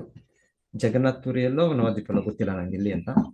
ಎಲ್ಲ ಅವ್ರ ಚೈತನ್ಯ ಮಹಾಪ್ರಭು ಸಂಕೀರ್ತನೆ ಮಾಡುವಾಗ ಎಲ್ಲ ಮೋಡಗಳು ಸೇರ್ಕೊಂಡ್ಬಿಡ್ತಿಲ್ಲ ಒಟ್ಟಿಗೆ ಮೇಲೆ, ಎಲ್ಲ ಸೇರ್ಕೊಂಡ್ಬಿಟ್ಟು ಎಲ್ಲ ಭಕ್ತರು ಅಯ್ಯೋ ಇಷ್ಟು ದೊಡ್ಡ ಸಂಕೀರ್ತನೆ, ಎಷ್ಟು ಚೆನ್ನಾಗಿ ಆಗ್ತಾ ಇದೆ, ಎಲ್ಲರೂ ಕೂಡ ಅಷ್ಟು ಆನಂದದಲ್ಲಿ, ದಿವ್ಯ ಆನಂದದಲ್ಲಿದ್ದಾರೆ. ಇಲ್ಲಿ ನೋಡಿದ್ರೆ ಇಲ್ಲಿ ಮೇಘಗಳು, ಇದು ಮೋಡಗಳು. ನಮ್ಗೆ ಒಂದ್ಸಲ ರಥಯಾತ್ರೆ ಮಾಡುವಾಗ ಇವಾಗ ಯೋಚನೆ ಮಾಡ್ಬೇಕಾಗತ್ತೆ. ಇಲ್ಲಿ ನಮ್ಮ ಮಂಗಳೂರಿನ ಇಲ್ಲಿ ತುಳುನಾಡಿನಲ್ಲಿ ಕಂಟಿನ್ಯೂಸ್ ಆಗಿ ಮೇ, ಜೂನ್, ಜುಲೈ ಈ ಟೈಮಲ್ಲಿ ಮಳೆ, ಸುರಿ ಮಳೆ. ಸೊ ಹಾಗೆ ಇಲ್ಲಿ ಹೇಗೆ ಮಾಡೋದು ಈ ರೀತಿ ಅನ್ಸುತ್ತೆ. ಸೊ ಎನಿವೆ ಇದು ಭಗವಂತನ ಇದರಲ್ಲಿದೆ, ನಿಯಂತ್ರಣದಲ್ಲಿದೆ ಪ್ರತಿಯೊಂದು. ಸೊ ಚೈತನ್ಯ ಮಹಾಪ್ರಭು ಈ ರೀತಿ ಸಂಕೀರ್ತನೆ ಮಾಡುವಾಗ ಎಲ್ಲ ಭಕ್ತರಿಗೂ ಒಂದು ಇದಾಯ್ತು, ಅಯ್ಯೋ ಈಗ ಸಂಕೀರ್ತನೆ ನಿಲ್ಸಿಬಿಡ್ಬೇಕಾ ನಾವು, ಇಷ್ಟು ಜೋರ್ ಮಳೆ ಈಗ ಅಂತ. ಸೊ ಹೇಳ್ತಾರೆ ಚೈತನ್ಯ ಮಹಾಪ್ರಭು ಏನು ಮಾಡ್ಲಿಲ್ಲ, ಅವ್ರು ಕೇವಲ ಮೋಸ್ಟ್ಲಿ ಅವ್ರ ಕೈಯಲ್ಲಿ ಕರ್ತಾಲ ಇತ್ತು ಅನ್ಸುತ್ತೆ, ಕರ್ತಾಲ ಕೈ ಇದ್ದನು, ಅವ್ರು ಸುಮ್ಮನೆ ಒಂದು ಕೈಯಲ್ಲೋ ಇಲ್ಲಾಂದ್ರೆ ಇದರಲ್ಲೋ ಇದು ಮಾಡಿ ಅಷ್ಟೇ. ಸೊ ಭಗವಂತನೇ ಶ್ರೀ ಚೈತನ್ಯ ಮಹಾಪ್ರಭು ಯಾರು ಅಲ್ಲ, ಶ್ರೀಕೃಷ್ಣ ಚೈತನ್ಯ ವೈರಾಗ್ಯ ವಿದ್ಯಾ ನಿಜ ಭಕ್ತಿ ಯೋಗ ಶಿಕ್ಷಾರ್ಥಮೇಕ ಪುರುಷ ಪುರಾಣ. ಶ್ರೀಕೃಷ್ಣ ಚೈತನ್ಯ ಶರೀರಧಾರಿ ಕೃಪಾಂಬುದಿರ್ಯಸ್ ತಮಹಂ ಪ್ರಪದ್ಯೆ.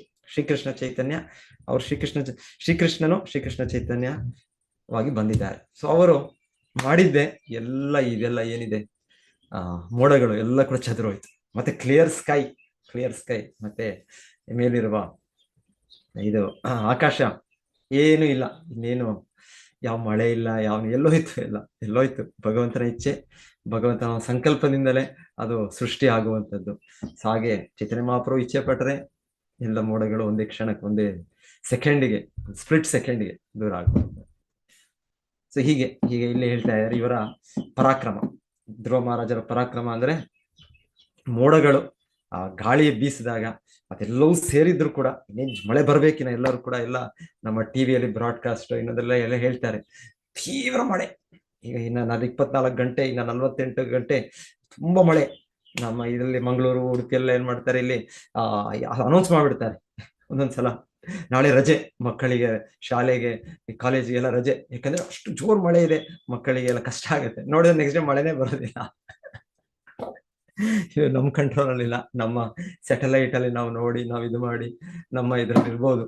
ಅವರು ಘೋಷಣೆ ಮಾಡದೇ ಇರೋ ದಿವಸ ಜಾಸ್ತಿ ಮಳೆ ಬರುತ್ತೆ, ಅವರು ಘೋಷಣೆ ಮಾಡಿದಾಗ ಮಳೆನೇ ಇಲ್ಲ. ಸೊ ಹೀಗೆಲ್ಲಾನು ಕೂಡ ಆಗುತ್ತೆ. ಇದು ನಮ್ಮ ಯಂತ್ರಗಳಿಂದ, ನಮ್ಮ ಶೋಧನೆಯಿಂದ, ವಿಜ್ಞಾನಿಗಳು, ನಾವು ಬುದ್ಧಿವಂತರು, ಮನುಷ್ಯರು ಅಂತ ನಾವು ಇಲ್ಲ. ಇದಕ್ಕೆ ಮೇಲೆ ದೇವತೆಗಳಿದ್ದಾರೆ, ಆ ದೇವತೆಗಳು ನಮ್ಮ ಮಾತು ಕೇಳೋದಿಲ್ಲ. ಅವರು ದೇವತೆಗಳು ಕೃಷ್ಣನೇನಾದ್ರು ಆದೇಶ ಪಟ್ರೆ ಅವರು ಕೇಳ್ತಾರೆ. ಇಲ್ಲ ದೇವತೆಗಳಲ್ಲೇ ಉನ್ನತ ವ್ಯಕ್ತಿಗಳಿದ್ದಾರೆ, ಈ ತರ ವಾಯುದೇವರಿದ್ದಾರೆ. ಸೊ ಇವ್ರ ಮಾತನ್ನ ಅವರು ಈ ಮೋಡಗಳು ಇವರೆಲ್ಲ ಯಾರಿದ್ದಾರೆ ಇವರೆಲ್ಲ ಕೇಳ್ತಾರೆ. ಇಂದ್ರನ ಇಂದ್ರ ಹೇಳ್ತಾರೆ, ಅವ್ರು ಕೇಳ್ತಾರೆ. ಇಲ್ಲಾಂದ್ರೆ ಯಾಕೆ ಕೇಳ್ತಾರೆ, ನಮ್ಮ ಮಾತು ಯಾಕೆ ಕೇಳ್ತಾರೆ? ಎನಿವೆ, ಸೊ ಇಲ್ಲಿ ವಿವರಣೆ ಹೀಗೆ ಮುಂದುವರಿಸ್ತಾ ಇದೆ. ಧ್ರುವ ಮಹಾರಾಜರ ಪರಾಕ್ರಮ, ಧ್ರುವ ಮಹಾರಾಜರ ಪರಾಕ್ರಮ. ಮತ್ತೆ ಅದೇ ಆ ಶ್ಲೋಕ ಅದೇ ಹೇಳಿದ್ದು ಹಿಂದೆ ಶ್ಲೋಕದಲ್ಲಿ ನಿಹಾರಾದಿವ ಭಾಸ್ಕರ, ನಿಹಾರಾದಿವ ಭಾಸ್ಕರ, ನೀಹಾರಾದಿವ ಭಾಸ್ಕರ, ಇದೇ ಒಂದು ಉದಾಹರಣೆ ಮತ್ತೆ ಇನ್ನೊಂದು ಕಡೆ ಕೊಡ್ತಾರೆ. ಯಾರಾದ್ರೂ ಹೇಳ್ಬೋದಾ ಎಲ್ಲಿ ಕೊಡ್ತಾರೆ ಅಂತ? ನಾನು ಒಂದ್ ಕಡೆ ನೆನಪು ಬರುತ್ತೆ ಅಷ್ಟೇ, ಭಾಗವತದಲ್ಲಿ ಇನ್ನೊಂದ್ ಕಡೆ ನೆನಪು ಬರುತ್ತೆ. ಯಾರಾದ್ರೂ, ಯಾಕಂದ್ರೆ ತುಂಬಾ ಮುಖ್ಯ ಶ್ಲೋಕ ಅದು, ತುಂಬಾ ಮುಖ್ಯ. ಇದು ಇವತ್ತು ಬಹಳ ಹಲವು ಕಡೆ ಬರುತ್ತೇನೋ ಇದು, ನನಗೆ ಇನ್ನೊಂದ್ ಕಡೆ ನೆನಪಾಗ್ತಾ ಇದೆ ಈಗ.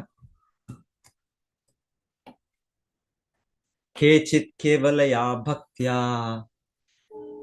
ವಾಸುದೇವ ಪರಾಯಣ ಅಕಂ ಧುನ್ವಂತಿ ಕಾರ್ಸ್ನೇನ ನಿಹಾರಾದಿವ ಭಾಸ್ಕರ. ಆಕ್ಚುಲಿ ಇದು ಮುಂದೆ 5ನೇ ಸ್ಕಂದದ ಅಂತ್ಯದಲ್ಲಿ ಮತ್ತೆ 6ನೇ ಸ್ಕಂದ ಪ್ರಾರಂಭ ಅನ್ಕೊಳ್ತೇನೆ, ಅಲ್ಲೆಲ್ಲೋ ಬರುತ್ತಿದ್ದು. ಪರೀಕ್ಷಿತ್ ಮಹಾರಾಜರು ಮತ್ತೆ ಶುಕದೇವ್ ಗೋಸ್ವಾಮಿ ಅವರ ಮಧ್ಯೆ ಸಂಭಾಷಣೆ ನಡೆಯುತ್ತೆ. ಆಗ ಶುಕದೇವ್ ಗೋಸ್ವಾಮಿ ಹೇಳ್ತಾರೆ, ಏನದು ಅಟೋನ್ಮೆಂಟ್ ಪ್ರಾಯಶ್ಚಿತ್ತ ಮಾರ್ಗಗಳು. ಪ್ರಾಯಶ್ಚಿತ್ತ ಮಾರ್ಗಗಳಲ್ಲಿ ಅವರು ಬೇರೆ ಬೇರೆ ವಿಧವನ್ನು ಹೇಳ್ತಾರೆ. ಮೊದಲಿಗೆ ಒಂದು ಧಾರ್ಮಿಕ ಕಾರ್ಯಗಳು, ಇವಾಗ ಎಲ್ಲ ಜನರು ಮಾಡ್ತಾ ಇದ್ದಾರೆ ಈಗ, ಚಂಡಿಕಾ ಯಾಗ, ಚಂಡಿಕಾ ಹೋಮ ಇದೆಲ್ಲ ಮಾಡ್ತಾರೆ. ಬೇರೆ ಬೇರೆ ಏನೋ ಕಾರ್ಯಕ್ರಮಗಳು ಮಾಡ್ತಾರೆ, ನವರಾತ್ರಿ ಕಾರ್ಯಕ್ರಮ ಮಾಡ್ತಾರೆ, ಇದೆಲ್ಲ ಎಷ್ಟೊಂದು ಮಾಡ್ತಾರೆ. ಇದೆಲ್ಲ ಯಾಕೆ? ನಮ್ಮ ಸ್ವಲ್ಪ ಪಾಪಗಳು ಕಡಿಮೆ ಆಗ್ಲಿ, ಈ ದೇವತೆಗಳು ನಮ್ಗೆ ಆಶೀರ್ವದಿಸ್ಲಿ, ಈ ತರ ಎಲ್ಲ ಕಾರ್ಯಕ್ರಮಗಳಿದೆಲ್ಲ, ಇದೆಲ್ಲ ಕರ್ಮಕಾಂಡ ಭಾಗಕ್ಕೆ ಸೇರಿದಂತಹ ಇದೆಲ್ಲ ಸೊ ಇದನ್ನೆಲ್ಲ ವಿವರಿಸ್ತಾರೆ. ಸೊ ಆಗ ಪರೀಕ್ಷಿತ್ ಮಹಾರಾಜರು ಹೇಳ್ತಾರೆ, ಓಕೆ, ಅದು ಇರ್ಬೋದು, ಅದು ಇದು ಮಾರ್ಗಗಳು, ಆದ್ರೆ ಇದು ಹೇಗಂದ್ರೆ ಇದು ಮಳೆಗಾಲದಲ್ಲಿ ಇಲ್ಲ ಇದರಲ್ಲಿ ಬೇಸಿಗೆಯಲ್ಲಿ ನಾವು ಎಲ್ಲ ನೋಡ್ತೇವೆ, ಮರಗಳೆಲ್ಲ ಹೋಗ್ಬಿಡುತ್ತೆ, ಅದು ಮತ್ತೆ ಬೆಳೆಯುತ್ತೇವೆ. ಇಲ್ಲ ಇನ್ನೊಂದು ಉದಾಹರಣೆ ಕೊಡೋದು ಸೂಕ್ತ ಉದಾಹರಣೆ, ಅದಕ್ಕಿಂತ ಬೆಟರ್ ಆಗಿ ಇದು ಕೊಡೋದು ಇದ್ರ ಮುಂಚೆ ಕೊಡೋದವ್ರ ಉದಾಹರಣೆ ಇದಕ್ಕಲ್ಲ, ಅದು ಜ್ಞಾನ ಮಾರ್ಗ ಕೊಡೋದವರು. ಅವ್ರು ಕೊಡೋದು ಈ ರೀತಿಯ ಕರ್ಮ ಕಾಂಡ ವಿಚಾರದಲ್ಲಿರುವ ಧರ್ಮದ ಆಚರಣೆಗಳು ಇದೆ ಹೇಗಂದ್ರೆ, ಈ ಪ್ರಾಯಶ್ಚಿತ್ತ ಮಾರ್ಗಗಳು ಹೇಗೆ ಅಂದ್ರೆ, ಇದು ಹಾತಿ ಇದು ನಮ್ಮ ಆನೆ ಸ್ನಾನ ಮಾಡೋದು. ಆನೆ ಹೋಗುತ್ತೆ, ಸ್ನಾನ ಮಾಡುತ್ತೆ, ಅದು ಹೋಗುತ್ತೆ, ಸರೋವರ ಹೋಗುತ್ತೋ ನದಿ ಒಳಗೆ ಹೋಗುತ್ತೋ, ತುಂಬಾ ಚೆನ್ನಾಗಿ ಸ್ನಾನ ಮಾಡುತ್ತೆ, ಚೆನ್ನಾಗಿ ನೀರೆಲ್ಲ ಹಾಕೊಡುತ್ತೆ. ಆಮೇಲೆ ಹೊರಗೆ ಬಂದಿದ ತಕ್ಷಣ ಏನ್ ಮಾಡುತ್ತೆ, ಮತ್ತೆ ಅದನ್ನೇ ಎರಚ್ಕೊಳ್ಳುತ್ತೆ, ಮಣ್ಣನ್ನು ಎರಚ್ಕೊಳ್ಳುತ್ತೆ. ಅದಕ್ಕೆ ಕಾರಣ ಇದೆ, ಬೇರೆ ಕಾರಣಗಳಿದೆ, ಬಟ್ ಎನಿವೆ. ಆದ್ರೆ ನಾವು ಹೊರಗಿನ ನೋಡಿದ್ರೆ ಏನಂದ್ರೆ, ಎಲ್ಲ ಕೊಳಕು ಹೋಯ್ತು, ಮತ್ತೆ ಸ್ನಾನ ಮಾಡಿ ಮತ್ತೆ ಬಂದು ಕೊಳಕು ಹಾಕೊಳ್ತಾ. ಸೊ ಹಾಗೆ ಈ ರೀತಿ ನಾವು ಭೌತಿಕವಾಗಿ ಈ ಧರ್ಮಗಳಿದೆ, ಈ ನಿಯಮಗಳಿದೆ, ಎಷ್ಟೋ ಯಾಗಗಳು, ದೈವ ಆರಾಧನೆಗಳು, ಇದೆಲ್ಲ ಎಷ್ಟೊಂದಿದೆ, ಇದೆಲ್ಲ ಮಾಡ್ತೇವೆ. ಇದರಿಂದ ಮಾಡಿದಾಗ ನಮಗೆ ತಾತ್ಕಾಲಿಕವಾಗಿ ನಮಗೆ ಒಂದು ಇದು ಸಿಕ್ತು, ನಮ್ಮ ಜೀವನದಲ್ಲಿ ನಮಗೆ ಒಂದು ಉಪಾಯ ಸಿಕ್ತು. ನಮ್ಮ ಇದು ಸ್ಥಿತಿ, ಆರ್ಥಿಕ ಸ್ಥಿತಿನೋ, ಇಲ್ಲಾಂದ್ರೆ ಆರೋಗ್ಯ ಸ್ಥಿತಿನೋ, ಇಲ್ಲಾಂದ್ರೆ ಒಂದು ಕೌಟುಂಬಿಕ ಸ್ಥಿತಿನೋ ಚೆನ್ನಾಗಾಯ್ತು, ಓಕೆ.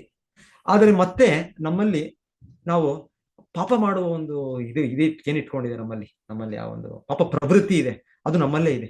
ಮತ್ತೆ ನಾವು ಪಾಪ ಜೀವನ ತೊಡಗ್ತೇವೆ, ಮಾಂಸಾಹಾರವನ್ನು ತಿಂತೇವೆ, ಚೆನ್ನಾಗಿ ಮಜಾ ಮಾಡ್ತೇವೆ, ಮತ್ತೆ ಹೆಂಡ ಸಾರಾಯನ್ನು ಕುಡಿತೇವೆ, ಮತ್ತೆ ಅನೈತಿಕ ಸಹಿ ಸಂಬಂಧವನ್ನ ಮುಂದುವರಿಸ್ಕೊಂಡು ಹೋಗ್ತೇವೆ ನಾವು, ಸೂಕ್ಷ್ಮವಾಗೋ ಸ್ಥೂಲವಾಗೋ ಬೇರೆ ಬೇರೆ ರೀತಿಯಲ್ಲಿ.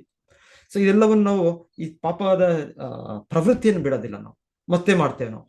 ಸೊ ಮತ್ತೆ ಮಾಡಿದ್ಮೇಲೆ ಎಲ್ಲ ನಾವು ಕೊಳಕನ್ನು ನಮ್ಮ ತಲೆ ಮೇಲೆ ಹಾಕೊಂಡು ಮತ್ತೆ ನಾವು ಸ್ವಲ್ಪ ದಿವಸ ಅಂದ್ರೆ ಹೋಗಿ ಈ ಪೂಜೆ ಮಾಡೋಣ, ಆ ಜ್ಯೋತಿಷ್ಯನಿಗೆ ಹೋಗೋಣ, ಅವರು ಒಂದು ಸಲಹೆ ಮಾಡಲಿ, ಇಲ್ಲಾಂದ್ರೆ ಅಲ್ಲಿ ಆ ದೇವಸ್ಥಾನಕ್ಕೆ ಅಲ್ಲಿ ದೂರ ಹೋಗೋಣ, ಅಲ್ಲೇ ಒಂದು ಸರ್ಪ ಸಂಸ್ಕಾರನ, ಇನ್ನೊಂದು ಸಂಸ್ಕಾರ ಇನ್ನೊಂದಿದೆ, ಅದನ್ನ ಮಾಡೋಣ ನಾವು. ಸೊ ಇದೆಲ್ಲವೂ ಕೂಡ ಕರ್ಮಕಾಂಡದಲ್ಲಿ ಇದೆಲ್ಲ ನಮಗೆ, ನಾವು ಇಲ್ಲಿ ಕೊಳಕು ಹಾಕೊಂಡಿದ್ದಾನೆ, ಈ ಪಾಪಗಳನ್ನ ತೆಗಿಲಿಕ್ಕೆ ಒಂದು ತಾತ್ಕಾಲಿಕ ಇದನ್ನು ಕೊಟ್ಟ ವಿಧಾನ. ಸೊ ಇದನ್ನು ಮಾಡ್ತೇವೆ. ಸೊ ಇದನ್ನೆಲ್ಲ ಕೇಳ್ತಾರೆ ಪರೀಕ್ಷಿತ್ ಮಹಾರಾಜ ತುಂಬಾ ಬುದ್ಧಿವಂತರು. ಅವ್ರು ಹೇಳ್ತಾರೆ, ಇದೆಲ್ಲವೂ ಆನೆಯ ಸ್ನಾನ ಅಷ್ಟೇ, ಆನೆಯ ಸ್ನಾನ ಆಗಿ ಇರುವ ಧರ್ಮದ ಆಚರಣೆಗಳಷ್ಟೇ. ಇದು ನಿಜವಾದ ಇದು ನಮ್ಮಲ್ಲಿರುವ ಅದು ಪರಿವರ್ತನೆ, ಹೃದಯ ಪರಿವರ್ತನೆ. ನಾವು ಕೃಷ್ಣ ಪ್ರಜ್ಞಾಯುತ ಜೀವಿಗಳು, ಕೃಷ್ಣ ಶುದ್ಧ ಭಕ್ತರು, ನಾವು ಈ ಕಾಮಕ್ರೋಧ ಜೀವನದಿಂದ ನಾವು ಮುಕ್ತರಾದವರು. ಆದ್ರೆ ಏನ್ ಮಾಡೋದು, ಈಗ ನಾವು ಸಿಕ್ಕಿ ಬಿದ್ದಿದ್ದೇವೆ, ಬದ್ಧಾತ್ಮ, ಇದರಿಂದ ನಾವು ಮುಕ್ತ ಮಾಡ್ತಾ ಇಲ್ಲ, ಇದನ್ನು ತಾತ್ಕಾಲಿಕವಾಗಿ ಇದು ಮಾಡ್ತಾ ಇದೆ ಅಷ್ಟೇ. ಸೊ ಇದನ್ನು ಕೇಳಿ ಅವ್ರು ಹೇಳಿದಾಗ ನಂತರ ಇವರು ನನ್ನ ಶಿಷ್ಯನಂತ ಬುದ್ಧಿವಂತನು ಅಂತ ಅವರು ಇನ್ನೊಂದು ಮಾರ್ಗ ಕೊಡ್ತಾರೆ. ನೀವು ತಪಸಾ ಬ್ರಹ್ಮಚರ್ಯೇಣ ಶಮೇನ ದಮೇನ ವಾ ಯಮೇನ ನಿಯಮೇನ ವಾ ಸತ್ಯೇನ ಶೌಚಾಭ್ಯಾಂ ಯಮೇನ ನಿಯಮೇನ ವಾ. ಸೊ ಅದರಲ್ಲಿ ಅವ್ರು ಹೇಳೋದು, ಈ ತಪಸ್ಸೆ ಮಾಡಬೇಕು, ಜ್ಞಾನಾರ್ಜನೆ ಮಾಡಬೇಕು, ಬ್ರಹ್ಮಚರ್ಯ ಪಾಲನೆ ಮಾಡಬೇಕು, ತ್ಯಾಗ ಮಾಡಬೇಕು. ಸೊ ಇದೆಲ್ಲ ವೈರಾಗ್ಯ ಮಾರ್ಗ. ಇದರಿಂದ ವೈರಾಗ್ಯ ಮಾಡೋದ್ರಿಂದ ಜ್ಞಾನ ಬೆಳವಣಿಗೆ ಆಗುತ್ತೆ. ನಾನು ಯಾರು, ನಾನು ದೇಹ ಅಲ್ಲ, ನಾನು ಆತ್ಮ. ಸೊ ಈ ರೀತಿಯ ಒಂದು ಜ್ಞಾನ ಬೆಳವಣಿಗೆ ಆಗುತ್ತೆ, ಅದರ ಒಂದು ಸ್ವಲ್ಪ ಸ್ವಲ್ಪ ಸಾಕ್ಷಾತ್ಕಾರ ಆಗುತ್ತೆ. ಸೊ ಅದನ್ನು ಸಹ ಅವರು ಸೂಚಿಸ್ತಾರೆ ಶುಕದೇವ ಗೋಸ್ವಾಮಿ. ಆಗ ಇವ್ರು ಹೇಳ್ತಾರೆ, ಯಾರು ಹೇಳ್ತಾರೆ, ಪರೀಕ್ಷಿತ್ ಮಹಾರಾಜರು, ಅದು ಕೂಡ ಶಾಶ್ವತವಲ್ಲ. ಎಂತ ಒಬ್ಬ ಬುದ್ಧಿವಂತ ಜ್ಞಾನವಂತನು ಕೂಡ ಒಮ್ಮೊಮ್ಮೆ ಪತನಗೊಳ್ತಾನೆ. ಗೊತ್ತಿದೆ, ವಿಷಯ ಗೊತ್ತಿದೆ, ಮಾಡಬಾರ್ದು ಅಂತ ಗೊತ್ತಿದೆ, ಆದರೂ ಕೂಡ ನಮ್ಮ ಮನಸ್ಸು ಚಂಚಲಾಯಿ ಮನ ಕೃಷ್ಣ ಪ್ರಮಾತಿ ಬಲವದೃಢ. ಸೊ ನನಗೆ ಮನಸ್ಸು ಚಂಚಲ, ಸೊ ನಮ್ಮನ್ನು ಮತ್ತೆ ಅದು ವಶೀಕರಣ ಮಾಡುತ್ತೆ. ಸೊ ಹೀಗೆ ಅವರು ಉದಾಹರಣೆ ಕೊಡೋದ್ರಲ್ಲಿ ವೇಣುಗುಲ್ಮಂ ಇವಾನಲಹ. ವೇಣುಗುಲ್ಮಂ ಇವಾನಲಹ ಅಂದ್ರೆ ಬಿದಿರುಗಳು, ಬಂಬು ಇದನ್ನು ನಾವು ಅದು ಬೆಳೆಯುತ್ತೆ, ಅದು ಹೆಚ್ಚಾಗಿ ಕಾಡಿನಲ್ಲಿ ಬೆಳೆಯುತ್ತೆ, ಅದರಿಂದನೇ ಕಾಡ್ಗಿಚ್ಚು ಕೂಡ ಬರುತ್ತೆ ಅಂತಾರೆ. ಸೊ ಕಾಡ್ಗಿಚ್ಚಿನಲ್ಲೋ ಇನ್ನೊಂದರಲ್ಲೋ, ಅದು ಕಾಡ್ಗಿಚ್ಚಿಲ್ಲ ಅಂದ್ರೂ ಕೂಡ ಅದು ಬೆಂಬುಗಳು ಬೆಳೆಯೋ ಹೇಗಂದ್ರೆ ಅದು ಒಂದೊಂದು ಇದಾಗುತ್ತೆ, ಫ್ರಿಕ್ಷನ್ ಆಗುತ್ತೆ. ಅದು ಇದಾದಾಗ ಅದ್ರ ಮಧ್ಯೆ ಪರಸ್ಪರ ಇದಾಗಿ ಅದು ಬೆಂಕಿ ಉತ್ಪತ್ತಿಯಾಗಿ ಅದು ನಾಶ ಆಗ್ಬಿಡುತ್ತೆ. ಇಲ್ಲ ನಾವೇ ಕೂಡ ಅದನ್ನ ಇದು ಮಾಡ್ಬೋದು, ತೆಗೆದು ಬಿಡ್ಬೋದು, ಅದನ್ನ ಬೆಂಕಿ ಒತ್ತಿಸಿ ಇದು ಮಾಡ್ಬೋದು. ಆಮೇಲೆ ಹೇಳ್ತಾರೆ, ಓ ಇಲ್ಲ ಈಗ ಅಂದ್ಕೊಳ್ಬೋದು. ಆದ್ರೆ ಸ್ವಲ್ಪ ಸಮಯದ ನಂತರ ಮಳೆ ಬಂದಾಗ್ಲೋ ಇನ್ನೊಂದು ಬಂದಾಗ್ಲೋ ಸೂಕ್ತ ವಾತಾವರಣ ಆದಾಗ ಅದು ಮತ್ತೆ ಬೆಳ್ಕೊಳ್ತವೆ. ಸೊ ಹೀಗೆ ಹೇಳ್ತಾರೆ, ಈ ಜ್ಞಾನ ಮಾರ್ಗ ಕೂಡ ಹಾಗೆ. ಈಗ ಅದ್ವೈತವಾದಿಗಳು, ಮಾಯಾವಾದಿಗಳು, ಅವ್ರಿಗೂ ತೀವ್ರ ತಪಸ್ಸೆ ಮಾಡ್ತಾ ಇದ್ದಾರೆ. ಅವರು ಶಾಸ್ತ್ರ ಅಧ್ಯಯನ ಮಾಡೋದಾಗ್ಬೋದು, ಎಲ್ಲವನ್ನು ನಿಶ್ಚಯವಾಗಿ ಅರ್ಥ ಮಾಡ್ಕೊಳ್ಳೋದಾಗ್ಬೋದು, ತತ್ವವನ್ನು, ಮತ್ತೆ ಈ ಎಷ್ಟೆಷ್ಟು ಬೇರೆ ಬೇರೆ ತಪಸ್ಸೆ, ದೇಹಕ್ಕೆ ತಪಸ್ಸೆ, ಉಪವಾಸ, ಇದೆಲ್ಲವೂ ಮಾಡ್ತಾ ಇದ್ದಾರೆ. ಎಷ್ಟೆಷ್ಟೋ ಇದೆ, ವಿಧಾನಗಳಿದೆ. ಆದರೂ ಕೂಡ ಹೇಳ್ತಾರೆ, ಇದರಿಂದ ಪಡೆಯೋ ಒಂದು ಸಾಕ್ಷಾತ್ಕಾರ, ಇದು ಜ್ಞಾನದ ಇದರ ನೆಲೆಯಲ್ಲಿ ಇದು ಕೂಡ ಮತ್ತೆ ಶಾಶ್ವತವಲ್ಲ. ಸೊ ಹಾಗೆ ಅವ್ರು ಹೇಳೋದು, ಹೇಗೆ ಇದು ಬೆಳ್ಕೊಳ್ತವೆ, ಈ ಮರಗಳು ಬೆಳ್ಕೊಳ್ತವೆ, ಅದರ ಬೀಜಗಳ ಕೆಳಗೆ ಇವೆ, ಅದರ ಬೇರುಗಳ ಕೆಳಗೆ ಇವೆ, ಮತ್ತೆ ಯಾವಾಗ ಬೇಕಾದ್ರೂ ಅದು ಬೆಳ್ಕೊಳ್ತವೆ. ಸೊ ಆ ರೀತಿಯಲ್ಲಿ ನಮಗೆ ಕಾಮ ಇಚ್ಛೆಗಳು, ಭೌತಿಕ ಜಗತ್ತಿನಲ್ಲಿ ಇಂದ್ರಿಯ ಸುಖದ ಹಿಂದೆ ನಾವು ಹೋಗೋ ಒಂದು ಹುಚ್ಚುತನ, ಇದು ನಾವು ಬಿಡ್ಲಿಕ್ಕಾಗೋದಿಲ್ಲ. ಸೊ ಅದೇ ಹೇಳ್ತಾರೆ. ಕೊನೆಗೆ ಮೂರನೇದಾಗಿ ಇದು ಏನ್ ಹೇಳ್ತಾರೆ ಅವರು, ಕೇಚಿತ್ ಕೇವಲಯ ಭಕ್ತಿಯ, ಭಕ್ತಿ ಸ್ವಲ್ಪವೇ ಸ್ವಲ್ಪ, ಕೇಚಿತ್ ಅಂದ್ರೆ ಸ್ವಲ್ಪ, ಕೇಚಿತ್ ಕೇವಲಯ ಭಕ್ತಿಯ ವಾಸುದೇವ ಪರಾಯಣ. ವಾಸುದೇವನ ಭಕ್ತನಾದರೆ, ನಾವು ಕೃಷ್ಣನ ಭಕ್ತನಾದರೆ, ಅಗಂ ಧುನ್ವಂತಿ ಕಾರ್ಸ್ನೇನ. ಅಗಂ ಅಂದ್ರೆ ನಮಗೆ ಎಷ್ಟು ಪಾಪಗಳಿರ್ಬೋದು, ಪಾಪಗಳು ನಮ್ಗೆ ಎಷ್ಟೋ ಗೊತ್ತಿಲ್ಲ. ಈ ಜನ್ಮದಲ್ಲೇ ನಾವು ಎಷ್ಟೋ ಪಾಪಗಳು ಮಾಡ್ತಾ ಇರ್ತೀವಿ, ಎಷ್ಟೋ ನಾವು ನೆನಪಿದೆ, ಈ ನಾವು ಕೃಷ್ಣ ಪ್ರಜ್ಞೆ ಬರೋ ಮುಂಚೆ ಏನೇನ್ ಮಾಡಿದ್ವಿ ನಾವು, ಎಂತ ಒಳ್ಳೆ ವ್ಯಕ್ತಿ ನಾವು ಅಂತ ಗೊತ್ತು ನಮಗೆ. ನಾವು ಯಾರು ಬೇರೆಯವ್ರಿಗೆ ಗೊತ್ತಿಲ್ಲದೆ ಇರ್ಬೋದು, ಅಟ್ಲೀಸ್ಟ್ ನನಗಾದ್ರೂ ಗೊತ್ತು ನಾನೇನೇನ್ ಮಾಡಿದೆ, ಎಷ್ಟು ದೊಡ್ಡ ನಾನು ಪಾಪಿ, ಎಷ್ಟೆಷ್ಟು ಪಾಪಗಳನ್ನು ಮಾಡಿದ್ದೇನೆ, ಎಷ್ಟೆಷ್ಟು ಅಪರಾಧಗಳನ್ನು ಮಾಡಿದ್ದೇನೆ, ಈಗಲೂ ಕೂಡ ಮಾಡ್ತಾ ಇದ್ದೇನೆ. ನಾನು ಇಷ್ಟು ತಿಳಿದ್ರು ಕೂಡ ಮಾಡ್ತೇನೆ, ಅದು ಕೂಡ ಗೊತ್ತು. ನನಗಾದ್ರೂ ಗೊತ್ತು, ಬೇರೆಯವ್ರಿಗೆ ಗೊತ್ತಿಲ್ಲದೆ ಇರ್ಬೋದು. ಸೊ ಇದು ನನ್ನ ಈ ಜನ್ಮ, ಇನ್ನು ಹಿಂದಿನ ಜನ್ಮ, ಸಾವಿರಾರು ಲಕ್ಷಾಂತರ ಜನ್ಮ. ಸೊ ಇಲ್ಲಿ ಹೇಳ್ತಾರೆ, ಅಗಂ ಧುನ್ವಂತಿ ಕಾರ್ಸ್ನೇನ ನಿಹಾರಮಿವ ಭಾಸ್ಕರ. ಸೊ ಅಷ್ಟು ಪಾಪಗಳಿದ್ರೂ ಕೂಡ, ಪಾಪದ ಹೊರೆ ಇದ್ರು ನಮ್ಮ ಮೇಲೆ, ಇದೇ ನಿಹಾರ ಇವ, ಇದು ಹೇಗೆ ಭಾಸ್ಕರ, ಸೂರ್ಯನು ಅವನು ಉದಯವಾದಾಗ ಆ ಮಂಜನ್ನು ಕರಗಿಸಿ ಬಿಡ್ತಾನೆ, ಹಾಗೆ ಭಕ್ತಿಯನ್ನು ಸ್ವಲ್ಪ ಉದಯವಾದರೂ ಸಾಕು. ಹೇಳ್ತಾರೆ, ನಾವು ಹರೇ ಕೃಷ್ಣ ಜಪಿಸ್ತಾ ಇದ್ದೇವೆ, ಅದರಲ್ಲಿ 3 ಹಂತಗಳಿವೆ. ಮೊದಲ ಹಂತದಲ್ಲಿ ನಾಮ ಅಪರಾಧ ಜಪ ಮಾಡ್ತೇವೆ. ಅದು ಜಪ ಮಾಡ್ತಾ ನಾವು ಆಗ್ಲಿ ಅಪರಾಧ 10 ಅಪರಾಧಗಳು ಹೇಳೋಣ, ಮತ್ತೆ ಸ್ಟಾರ್ಟ್ ಮಾಡೋಣ, ಆ ಭಕ್ತರನ್ನು ದೂಷಣೆ ಮಾಡೋಣ, ಮತ್ತೆ ಗುರುವಿನ ಆಜ್ಞೆಯನ್ನು ಉಲ್ಲಂಘನೆ ಮಾಡೋಣ, ಮತ್ತೆ ಎಲ್ಲರೂ ಒಂದೇ, ದೇವತೆಗಳು ಕೃಷ್ಣ ಒಂದೇ. ಸೊ ಈ ರೀತಿ ನಾವು ಜಪ ಮಾಡ್ತಾ ಇದ್ರು ಕೂಡ ಹರೇ ಕೃಷ್ಣ ಮಂತ್ರ, ನಾವು ಎಲ್ಲ ಒಂದೇ, ನಮಗೆ ಕೃಷ್ಣ ಒಂದೇ, ಇದೇ ಈ ದೇವ ಇನ್ನು ಯಾರ ದೇವತೆನೋ ಒಂದೇ, ಎಲ್ಲ ಒಂದೇ. ಸೊ ಈ ರೀತಿ ನಾವು ಅಜ್ಞಾನದಲ್ಲೋ ಇಲ್ಲಾಂದ್ರೆ ತಿಳಿದೋ ಅಪರಾಧಗಳು ಆಗ್ತಾ ಇದೆ ನಮಗೆ, ನಾಮ ಅಪರಾಧ. ಸೊ ಈ ಹಂತದಲ್ಲಿ ಇದ್ದೇವೆ.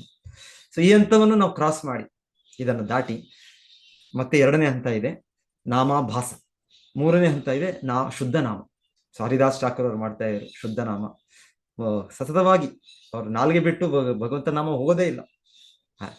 ಕೃಷ್ಣ ಕೃಷ್ಣ ಕೃಷ್ಣ ಕೃಷ್ಣ, ರಾಮ ರಾಮ ರಾಮ. ಸ್ವಲ್ಪ ಜನಕ್ಕೆ ಇದೆ ಆತರ ರಾಮನಾಮ ಸ್ವಲ್ಪ ಜನ ಹೇಳ್ತಾ ಇರ್ತಾರೆ, ಬಾಯಲ್ಲೇ ಇದೆ, ಅವ್ರು ಅಂಟ್ಕೊಂಡ್ಬಿಟ್ಟಿದೆ ಕೃಷ್ಣ ನಾಮ.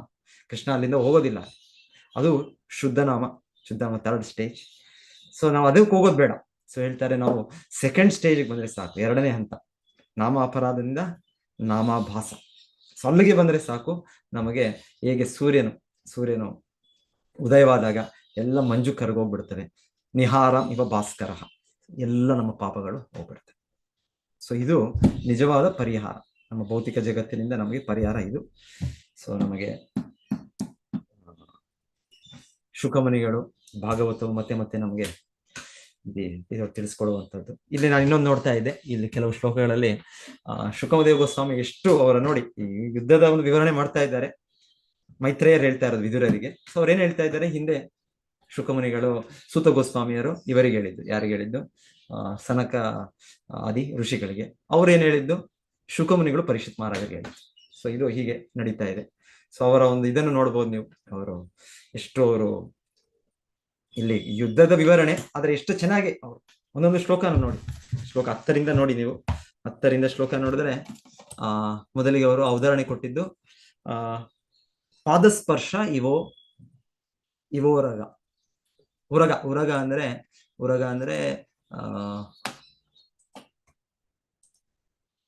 ಸರ್ಪ ಪ್ರಭು. ಸರ್ಪ. ಸರ್ಪ. ಸೊ ಪಾದಸ್ಪರ್ಶ, ಯಾರಾದ್ರೂ ಸರ್ಪ ಮೇಲೆ ಕಾಲು ತುಳಿದ್ರೆ ಏನಾಗುತ್ತೆ ಸರ್ಪಕ್ಕೆ? ತಕ್ಷಣ ತನ್ನ ಎಡೆಯನ್ನು ಹೇಳುತ್ತದೆ ತುಂಬಾ ಕೋಪದಿಂದ. ಸೊ ಹಾಗೆ ಅವ್ರು ವಿವರಿಸಿದ್ದು, ಇವರು ಯಕ್ಷರು ಅಷ್ಟು ಕೋಪದಿಂದ ಈಗ ಒಂದು ಹಾವು ಉಸಿಗಟ್ಟು ಹಾಗೆ ರೀತಿಯಲ್ಲಿ ಅವರು ಧ್ರುವ ಮಹಾರಾಜನ ಮೇಲೆ ಎರಗಿ ಬಂದ್ರು. ಪಾದಸ್ಪರ್ಶ ಇವೋರಗ. 13ನೇ ಶ್ಲೋಕದಲ್ಲಿ ಅವರು ಏನ್ ಹೇಳ್ತಾರೆ, ಆಸಾರೇಣ ಯಥಾಗಿರಿಹಿ. ಆಸಾರೇಣ ಯಥಾಗಿರಿ ಅಂದ್ರೆ ಅವ್ರು ಬಿಟ್ಟ ಬಿಲ್ಲುಗಳು ಬಾಣಗಳು ಹೇಗೆ ಅಂದ್ರೆ ಸಂಪೂರ್ಣವಾಗಿ ಬೆಟ್ಟವನ್ನು ಒಂದು ಸುರಿಮಳೆ ಮುಚ್ಕೊಂಡ ಹಾಗೆ. ಸೊ ಮಳೆ ಬಂದಾಗ ಬೆಟ್ಟವು ಕಾಣದೇ ಇರ್ಬೋದು ನಮ್ಗೆ, ಅಷ್ಟು ಏನು ಕಾಣೋದಿಲ್ಲ ನಮ್ಮ ಮುಂದೆ. ಸೊ ಹಾಗೆ ದೊಡ್ಡ ಬೆಟ್ಟ ಅದ್ರ ಹತ್ತಿರವೇ ನಿಂತಿದ್ರು ನಮ್ಗೆ ಓಹ್ ಇಷ್ಟು ಸುರಿಮಳೆ ಇದೆ, ಇದೇನು ಬೆಟ್ಟವನ್ನು ಏನೋ ಮಾಡುತ್ತೇನೋ ಇದು. ಇಲ್ಲ, ಬೆಟ್ಟವನ್ನು ಏನು ಮಾಡೋಕ್ಕಾಗಲ್ಲ, ಅದು ಬೆಟ್ಟವನ್ನು ಅದು ಇನ್ನ ಸ್ವಚ್ಛ ಮಾಡುತ್ತೆ ಅಷ್ಟೇ. ಸೊ ಆ ರೀತಿ ಅಲ್ಲಿ ಉದಾಹರಣೆ ಕೊಟ್ಟದ್ದು. ಇವರ ಇಷ್ಟು ಪರಾಕ್ರಮ ಇರ್ಬೋದು, ಆದರೆ ಅದು ಬೆಟ್ಟದ ಮುಂದೆ ಮಳೆ ಸುರಿದ ಹಾಗಷ್ಟೇ. ಸೊ ಧ್ರುವ ಮಹಾರಾಜನು ಬೆಟ್ಟದ ದೊಡ್ಡ ಪರ್ವತ, ಹಿಮಾಲಯ ಪರ್ವತನ ಇನ್ನೊಂದು ದೊಡ್ಡ ಪರ್ವತ ರೀತಿಯಲ್ಲಿ ಅವನ ಏನೂ ಆಗೋದಿಲ್ಲ. ಅವನ ಸ್ವಲ್ಪ ಹಿಂಜರಿಕೆ ಏನಾದ್ರು ಇದ್ರೆ, ಅವರ ಸಾಮರ್ಥ್ಯವನ್ನು ಪ್ರಯೋಗಿಸೋ ಸ್ವಲ್ಪ ಹಿಂದೆ ಮುಂದೆ ನೋಡ್ತಾ ಇದ್ರೆ ಈಗ ಸಂಪೂರ್ಣವಾಗಿ ವ್ಯಕ್ತಪಡಿಸ್ತಾರೆ. ಸೊ ಆ ರೀತಿಯಲ್ಲಿ ಅದರ ಒಂದು ವಿವರಣೆ. ಆಮೇಲೆ 14ನೇ ಶ್ಲೋಕದಲ್ಲಿ ಏನ್ ಹೇಳಿದ್ರು, ಸೂರ್ಯಮಗ್ನ ಅರ್ಣವೇ, ಸೂರ್ಯೋಮಗ್ನ ಪುಣ್ಯ ಜನಾರ್ಣವೇ. ಸೊ ಸೂರ್ಯ ಹೇಗೆ ಅರ್ಣವ ಅಂದ್ರೆ ಅದು ಸಮುದ್ರ. ಸೊ ಆ ಸಮುದ್ರದಲ್ಲಿ ಸೂರ್ಯ ಅಸ್ತವಾಗುವ ರೀತಿಯಲ್ಲಿ ಏನಾಗುತ್ತೆ ಸೂರ್ಯನಿಗೆ ಏನಾಗೋದಿಲ್ಲ. ನಾವು ಇಲ್ಲಿ ಮಂಗಳೂರಿನಲ್ಲೋ ಇನ್ನೊಂದ್ ಕಡೆ ನಾವು ಕಡಲು ಪ್ರದೇಶದಲ್ಲಿ ಇದ್ದೇವೆ, ನಮಗನ್ಸುತ್ತೆ ಆಯ್ತು ನುಂಗು ಬಿಡ್ತು ಇದು ಯಾವುದು ಸಮುದ್ರ, ಇವಾಗ ಸೂರ್ಯನ ತಿಂದು ಬಿಡ್ತು, ಮತ್ತೆ ಸೂರ್ಯ ಇಲ್ಲ ಅಂತ. ಇಲ್ಲ, ನಮಗೆ ದೃಷ್ಟಿಗೆ, ನಮ್ಮ ಕಣ್ಣಿಗೆ, ನಾವು ನಂಬಿಕೆಯಲ್ಲಿರುವ ಕಣ್ಣಿಗೆ ಆತರ ಅನ್ಸುತ್ತೆ, ಸಮುದ್ರವು ಸೂರ್ಯನನ್ನು ಭಕ್ಷಣ ಮಾಡ್ಬಿಡುತ್ತೆ. ಇಲ್ಲ, ನಾಳೆ ಬೆಳಿಗ್ಗೆ ಬರಲಿ, ಅದು ಅಲ್ಲೇ ಅದೇ ಅಲ್ಲ ಕಡೆಯಿಂದ ಈ ಕಡೆಯಿಂದ ಪೂರ್ವ ಕಡೆಯಿಂದ ಅಲ್ಲಿ ಆ ಕಡೆಯಿಂದ ಉದಯವಾಗುತ್ತೆ ಸೂರ್ಯ. ಈ ಕಡೆಯಿಂದ ಅಸ್ತವಾಯ್ತು ಅನ್ಸುತ್ತೆ ನಮ್ಗೆ, ಮತ್ತೆ ಆ ಕಡೆಯಿಂದ ಅಲ್ಲಿ ಉದಯವಾಗುತ್ತೆ, ಅದೇ ಸೂರ್ಯ ಬರುತ್ತೆ. ಅದಕ್ಕೇನಾಗೋದಿಲ್ಲ, ಅದು ತಾತ್ಕಾಲಿಕವಾಗಿ ರಾತ್ರಿ ಸಮಯಕ್ಕೆ ನಮ್ಗೆ ಅನ್ಸುತ್ತೆ, ಅಷ್ಟು ಸ್ವಲ್ಪ ಸಮಯದಲ್ಲಿ ಸೂರ್ಯ ಇಲ್ಲ ಅನ್ಸುತ್ತೆ. ಸೊ ಅಷ್ಟೇ. ಸೊ ಹಾಗೆ ಧ್ರುವ ಮಹಾರಾಜರ ಇದು ಯಕ್ಷರ ಮುಂದೆ ಆ ರೀತಿ ಅಂತ ಕೂಡ ಅವ್ರು ತೋರಿಸಿದ್ರು. ಸೂರ್ಯಮಗ್ನ ಅರ್ಣವೇ. 15ನೇ ಶ್ಲೋಕದಲ್ಲಿ ಈಗ ನಿಹಾರಾದಿವ ಭಾಸ್ಕರ ಇದು ಡಿಸ್ಕಷನ್ ಮಾಡಿದ್ವಿ ನಾವು. ಹೇಗೆ ಮಂಜನ್ನು ಕರಗಿಸೋ ರೀತಿಯಲ್ಲಿ ಸೂರ್ಯನು, ಅದೇ ರೀತಿ ಧ್ರುವ ಮಹಾರಾಜನು ಯಕ್ಷರ ಸೈನ್ಯ ಪಡೆಯನ್ನ ನಾಶ ಮಾಡ್ಬಿಟ್ಟ ಅಂತ ಕೂಡ ಅದ್ರ ಬಗ್ಗೆ ಕೇಳಿದ್ರು. 16ನೇ ಶ್ಲೋಕದಲ್ಲೂ ಅವರೊಂದು ಇದು ಉದಾಹರಣೆ ಹೇಳ್ತಾರೆ, ಘನಾನೀಕಂ ಇವಾನಿಲಹ. ಘನಾನೀಕಂ ಇವಾನಿಲಹ ಅಂದ್ರೆ ಬಾಣೈರ್ ಘನಾನೀಕಂ ಇವಾನಿಲಹ. ಅವರ ಬಾಣಗಳು ಹೇಗಿತ್ತು ಅಂದ್ರೆ ಅದರಿಂದ ಅವರ ಸೈನ್ಯವನ್ನು ಗಾಳಿ ಇದನ್ನು ಚದುರಿಸ್ಬಿಡ್ತವೆ. ಏನ್ ಚದುರಿಸ್ಬಿಡ್ತವೆ? ಎಲ್ಲ ಮೋಡಗಳನ್ನು. ಉದಾಹರಣೆ ಹೇಳಿದ್ರು ಅವರು 16ನೇ ಶ್ಲೋಕದಲ್ಲಿ. 17ನೇ ಶ್ಲೋಕದಲ್ಲಿ ಗಿರೀನ್ ಅಶನಯೋ ಯತ ತಿಗ್ಮಾ ಗಿರೀನ್ ಅಶನಯೋತ. ಸೊ ಹೀಗೆ ಅವರು ದೇವೇಂದ್ರನು ಇಂದ್ರನ ಪ್ರಯೋಗಿಸೋದು ಸಿಡಿಲು, ಥಂಡರ್ ಬೋಲ್ಟ್. ನಮಗೆ ಇವಾಗ ವಿಜ್ಞಾನಿಗಳು ಗೊತ್ತಿಲ್ಲ, ನಾವೇನೋ ಲೈಟ್ನಿಂಗು, ಥಂಡರ್ ಅಂದ್ರೆ ಏನೋ ಒಂದು ಮೇಘಗಳು ಅದರ ಒಂದು ಇದರಿಂದ ಆಗತ್ತೆ, ಅದೆಲ್ಲ ಕೇಳ್ತೇವೆ ನಾವು. ಓಕೆ, ಅದು ತಕ್ಷಣದ ಇದಿರ್ಬೋದು, ಆದ್ರೆ ಆ ತಕ್ಷಣದ ಹಿಂದೆ ಕಾರಣ ಇದೆ. ನಾವು ಟ್ರೈನ್ ನೋಡಿದಾಗ ನಮ್ಗೆ ನಾವು ಟ್ರಾವೆಲ್ ಮಾಡುವಾಗ ನಾವು S10 ಅಲ್ಲಿ ಇರ್ಬೋದು, ನಮ್ಗನ್ಸುತ್ತೆ S9 ನಮ್ಮನ್ನ ಕೇಳ್ಕೊಂಡು ಹೋಗ್ತಾ ಇದೆ ಅಂತ. S9 ಇರೋ ವ್ಯಕ್ತಿಗೆ ಗೊತ್ತು ಇಲ್ಲ S8 ಕೇಳ್ಕೊಂಡು ಹೋಗ್ತಾ ಇದೆ, S8 ಹೋಗಿ S7, ಹಾಗೆ AC3 AC2, ಕೊನೆಗೆ ಯಾರಲ್ಲಿ ಕೇಳ್ಕೊಂಡು ಹೋಗ್ತಾ ಇರೋದು? ಅಲ್ಲಿ ಇಂಜಿನ್ ಇದೆ, ಅಲ್ಲಿ ಡ್ರೈವರ್ ಚಾಲಕನೂ ಇದ್ದಾನೆ, ಅದರ ಮುಂದೆ ಒಂದು ಇಂಜಿನ್ ಇದೆ. ಸೊ ನಮ್ಗೆ ಗೊತ್ತಾಗಲ್ಲ, ನಮ್ಗೆ ನೋಡಿದ ತಕ್ಷಣ ಇಲ್ಲಿ ಸಿಡಿಲು ಬರೋದಂದ್ರೆ ಅದು ಮೇಘಗಳ ಇದರಿಂದ ಹೌದು, ಆದ್ರೆ ಯಾರು ಇದನ್ನು ಅದರ ಸಿಡಿಲನ್ನು ಬಿಡಿಸೋದು? ಅದು ಇಂದ್ರದೇವರಿದ್ದಾರೆ. ಸೊ ಎನಿವೆ ಇಂದ್ರದೇವರಿದ್ದಾರೆ. ಸೊ ಹೇಳ್ತಾ ಇದ್ದಾರೆ ಇಲ್ಲಿ ಅವರು ಹೇಗೆ ಅವರ ಇದರಿಂದ ವಜ್ರಾಯುಧದಿಂದ ಅದರಿಂದ ದೊಡ್ಡ ದೊಡ್ಡ ಪರ್ವತಗಳನ್ನೇ ಅವರು ತುಂಡು ಮಾಡ್ತಾರೆ. ಇನ್ನ ವಿವರಣೆ ಇದೆ ಶಾಸ್ತ್ರದಲ್ಲಿ. ಕೆಲವು ಪರ್ವತಗಳಿದೆಯಂತೆ, ಅವುಗಳಿಗೆ ರೆಕ್ಕೆ ಇದೆಯಂತೆ, ಯಾಕಂದ್ರೆ ಅವು ಕೂಡ ಜೀವ ಇದೆ. ಹೇಗೆ ಪಾರ್ವತಿ ದೇವಿ ಅಂದ್ರೆ ಹಿಮಾಲಯ ಪರ್ವತದ ಮಗಳು. ಸೊ ಹಿಮಾಲಯ ಅಲ್ಲಿ ದೇವತೆ ಅವರು ಇದ್ದಾರೆ, ಅವರು ಹಿಮಾಲಯಕ್ಕೆ ಅವರು ಹೊಣೆಗಾರಿಕೆ, ಅವರು ಅವರ ಮಗಳು ಆಗಿ ಹುಟ್ಟೋದು. ಸೊ ಹಾಗೆ ಈ ಪರ್ವತಗಳಿವೆ, ಆ ಪರ್ವತಗಳು ರೆಕ್ಕೆಗಳಿಂದ ಒಂದು ಲೋಕದಿಂದ ಇನ್ನೊಂದು ಲೋಕಕ್ಕೆ ಹೋಗುತ್ತೆ. ಸೊ ಆ ರೀತಿ ಎಲ್ಲ ಇದೆ. ಸೊ ಇವರೇನ್ ಮಾಡ್ತಾರೆ, ಆ ರೀತಿಯ ಇದಕ್ಕೆ ಇಂದ್ರನು ಅವರ ರೆಕ್ಕೆಗಳನ್ನ ಕತ್ತರಿಸ್ತಾನೆ ಅವರ ಸಿಡಿಲಿನಿಂದ. ಇಲ್ಲ ಅಂದ್ರೆ ಒಂದೊಂದು ಬೆಟ್ಟಗಳನ್ನೇ ಅವರ ಸಿಡಿಲಿನಿಂದ ಅದನ್ನ ಇನ್ನ ಛಿದ್ರವಾಗಿ ಮಾಡ್ತಾನೆ. ಆ ರೀತಿ ಸಿಡಿಲಿಗೆ ಶಕ್ತಿ ಇದೆ. ಸಿಡಿಲಿನ ಶಕ್ತಿ ಮುಂದೆ ಈ ಪರ್ವತವಾದರೂ ಕೂಡ ಏನು ಮಾಡಕ್ಕಾಗಲ್ಲ. ಸೊ ಹಾಗೆ ಇಲ್ಲಿ ಹೇಳ್ತಾ ಇದ್ದಾರೆ, ಇವರ ಬಾಣಗಳು ತಿಗ್ಮಾ ಅಂದ್ರೆ ಅಷ್ಟು ಚೂಪಾದ ಬಾಣಗಳು ಈ ಪರ್ವತಗಳನ್ನು ಹೇಗೆ ಇದು ಛಿದ್ರ ಮಾಡುತ್ತೆ ಆ ಸಿಡಿಲು, ಆ ರೀತಿಯಲ್ಲಿ ಯಕ್ಷರ ಎಲ್ಲ ಪಡೆಯನ್ನು, ಅವರ ತಲೆಗಳನ್ನ, ಅವರ ಕೈಗಳನ್ನ, ಅವರ ಜೀವವನ್ನು ಆ ರೀತಿ ಮಾಡುತ್ತೆ. ಸೊ ಇನ್ನ ಮುಂದೆ ಅವರ ವಿವರಣೆ ಇದೆ. ಸೊ ಶುಕದೇವ ಗೋಸ್ವಾಮಿ ಸೊ ಅವರು ಅಷ್ಟು ಇದು ಅವರ ಒಂದು ಇದು ವಿವರಿಸ್ತಾ ಇರೋ ಒಂದೊಂದು ಕೂಡ ಒಂದು ಉದಾಹರಣೆ ಮೂಲಕ ಅಷ್ಟು ಚೆನ್ನಾಗಿ ಅವರು ಸೊಗಸಾಗಿ ವಿವರಿಸ್ತಾ ಇದ್ದಾರೆ. ಓಕೆ, ನಾನು ಇವತ್ತು ನಿಲ್ಲಿಸ್ತೇನೆ ಅನ್ಕೊಳ್ತೇನೆ. ಯಾರಾದ್ರೂ ಏನಾದ್ರು ಹೇಳ್ತೀರಾ, ಏನಾದ್ರು ಸೇರಿಸ್ತೀರಾ ಅಂದ್ರೆ ಮತ್ತೆ ನೋಡಿ. ಪ್ರಭುಜಿ ಹರೇ ಕೃಷ್ಣ. ಹರೇ ಕೃಷ್ಣ ಮಾತಾಜಿ. ಹರೇ ಕೃಷ್ಣ. ಕೇಳಿಸ್ತಿದ್ಯಾ ಪ್ರಭುಜಿ? ಹಾ ಮಾತಾಜಿ ಕೇಳಿಸುತ್ತೆ. ಆನ್ ಇದೆ, ಸ್ಪೀಕರ್ ಆನ್ ಇದೆ, ಹೇಳಿ. ಏನಿಲ್ಲ, ನಮ್ಗೆ ಕೃಷ್ಣ ಪ್ರಜ್ಞೆಗೆ ಬಂದು ಭಗವದ್ಗೀತಾ ಭಾಗವತ ಓದಿ ಭಗವಂತನೇ ಎಲ್ಲ ಮೂಲ ಅಂತೆಲ್ಲ ಅಷ್ಟು ಗೊತ್ತಿದ್ರು ಈ ನವರಾತ್ರಿ ಟೈಮಲ್ಲೆಲ್ಲ ನಾವು ದೇವಿ ಪೂಜೆ ಮಾಡೋದು, ದೇವಿ ಆರಾಧನೆ ಮಾಡ್ತಿದೀವಲ್ಲ ಪ್ರಭುಜಿ, ಅದಕ್ಕೆ ನನಗೆ ಮಾಡಿ. ನೀವು ಫಸ್ಟ್ 16 ರೌಂಡ್ಸ್ ಮಾಡಿ, ಏನಾದ್ರು ಆಗ್ಲಿ. ಆಮೇಲೆ ಅದೆಲ್ಲ ಮಾಡ್ತಾ ನನಗೆ 16 ಮಾಲೆ ಜಪ ಆಗ್ಲಿ, ನಂಗೆ ಸಮಯ ಸಿಗ್ಲಿ ನಂಗೆ ಅಂತ ನೀವು ಒಂದು ಇದು ಜಪ ಮಾಡಬೇಡಿ ನೀವು. ಸೊ 16 ಸತ್ತು ನೀವು ಜಪ ಮಾಡಿದ್ಮೇಲೆ ನಿಮಗೆ ಪರಮಾತ್ಮ ಇದ್ದಾನೆ ನಿಮ್ಮೊಟ್ಟಿಗೆ.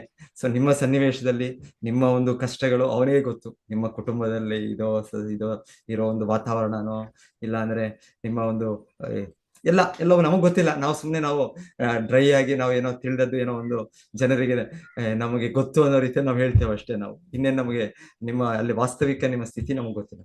ಅದಕ್ಕೆ ಆಚಾರ್ಯರಿಗೆ ಗೊತ್ತು, ಕೃಷ್ಣನಿಗೆ ಗೊತ್ತು, ಪರಮಾತ್ಮನಿಗೆ ಗೊತ್ತು ನಿಮ್ಮೊಟ್ಟಿಗೆ ಇದ್ದಾನೆ. ಸೊ ನೀವು ಕೃಷ್ಣ ಭಕ್ತಿ ಮಾಡುವಾಗ ನಿಮಗೆ ಹೇಳ್ತಾನೆ ಅದನ್ನ ಹೇಗ್ ಮಾಡ್ಬೇಕು, ಅದು ಎಷ್ಟರ ಮಟ್ಟಿಗೆ ಮಾಡ್ಬೇಕು, ಅದನ್ನು ಉಪಯೋಗಿಸ್ಕೊಂಡು ನೀವು ಹೇಗೆ ಕೃಷ್ಣ ಪ್ರಜ್ಞೆಯಲ್ಲಿ ತೊಡಗಿಸ್ಬೋದು. ನಿಮ್ಮ ನೆಂಟರನ್ನು ಆಹ್ವಾನಿಸಿ ಅವ್ರನ್ನ ಬನ್ನಿ ನಮ್ಮ ಮನೆಗೆ ಇನ್ನೊಂದು ಈ ನವರಾತ್ರಿ ಇದಕ್ಕೆ ಆಮೇಲೆ ಬಂದು ಅಲ್ಲಿ ಕೂಡ ನೀವು ಹರೇ ಕೃಷ್ಣ ಸಂಕೀರ್ತನೆ ಮಾಡಿ, ಅದರಿಂದ ಮೂಲಕ ಅವ್ರಿಗೆ ಇವಾಗ ಕಾರ್ತಿಕ ಮಾಸ ಶುರು ಆಗ್ತಾ ಇದೆ ಸದ್ಯದಲ್ಲೇ. ಸೊ ಅವ್ರಿಗೆ ಮಾಡಿ ಪ್ರತಿ ದಿವಸ ನೀವು ಈ ದಾಮೋದರ ಅಷ್ಟಕ ಹೇಳಿ ಅಂತ ಹೇಳೋ ಒಂದು ಅವಕಾಶ ಕೂಡ ನೀವು ಕಲ್ಪಿಸ್ಕೊಳ್ಬಹುದು. ಸೊ ಈ ರೀತಿ ನಾವು ಪ್ರತಿಯೊಂದು ಕೃಷ್ಣ ಪ್ರಜ್ಞೆ ತೊಡಗಿಸ್ಬಹುದು ಈ ಅವಕಾಶಗಳನ್ನ. ಈ ರೀತಿ ಭಗವಂತ ನಿಮ್ಗೆ ಬುದ್ಧಿ ಕೊಡ್ತಾನೆ, ನೀವು ಜಪ ಮಾಡಿ ಕೃಷ್ಣ ಭಕ್ತಿ ಮುಂದುವರಿಸಿ, ಕೃಷ್ಣ ಬುದ್ಧಿ ಕೊಡ್ತಾನೆ. ಲಕ್ಷ್ಮಿ ಪೂಜೆ ಮಾಡ್ತೀರಿ, ಕೃಷ್ಣನ್ ಭಜನೆ ಹೇಳ್ತೀರಾ ಅಂತಾರೆ. ಹರೇ ಕೃಷ್ಣ. ಮತ್ತೆ ನೀವು ಮಾತಾಡೋದು ಕೇಳಿಸ್ತಾ ಇಲ್ಲ ಅಷ್ಟು ನನಗೆ. ಇವಾಗ ಯಾಕೆ ಸೌಂಡ್ ಕಡಿಮೆ ಆಯ್ತು ನಂದು? ಲಕ್ಷ್ಮಿ ಪೂಜೆ ಮಾಡುದು ಕೃಷ್ಣನ ಭಜನೆ ಹೇಳುದಾ ಅಂತ ಹೇಳ್ತಾರೆ ಕೆಲವು ಕಡೆ. ಹಾಗೆ ಲಕ್ಷ್ಮೀ ಪೂಜೆ ಮಾಡುದು ಕೃಷ್ಣನ ಭಜನೆ ಹೇಳುದಾ? ಹಾ, ಲಕ್ಷ್ಮೀನಾರಾಯಣ ಜೊತೆಗೆ ಮಾಡ್ಬೇಕು ನಾವು. ಲಕ್ಷ್ಮೀ ಜೊತೆಗೆ ಮಾಡ್ಬೇಕು ನಾವು ಯಾವಾಗ್ಲೂ. ರಾಧಾಕೃಷ್ಣ ರಾಧಾರಾಣಿ ಅಂದ್ರೆ ಲಕ್ಷ್ಮಿ, ಆದಿಲಕ್ಷ್ಮಿ.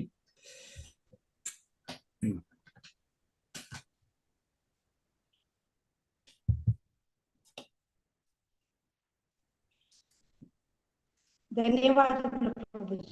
ಹರೇ ಕೃಷ್ಣ ಮಾತಾಜಿ. ತಿರ್ಗಾ ನನ್ನ ಸೌಂಡ್ ಏನೋ ಕಡಿಮೆ ಇದೆ, ಯಾಕೆ?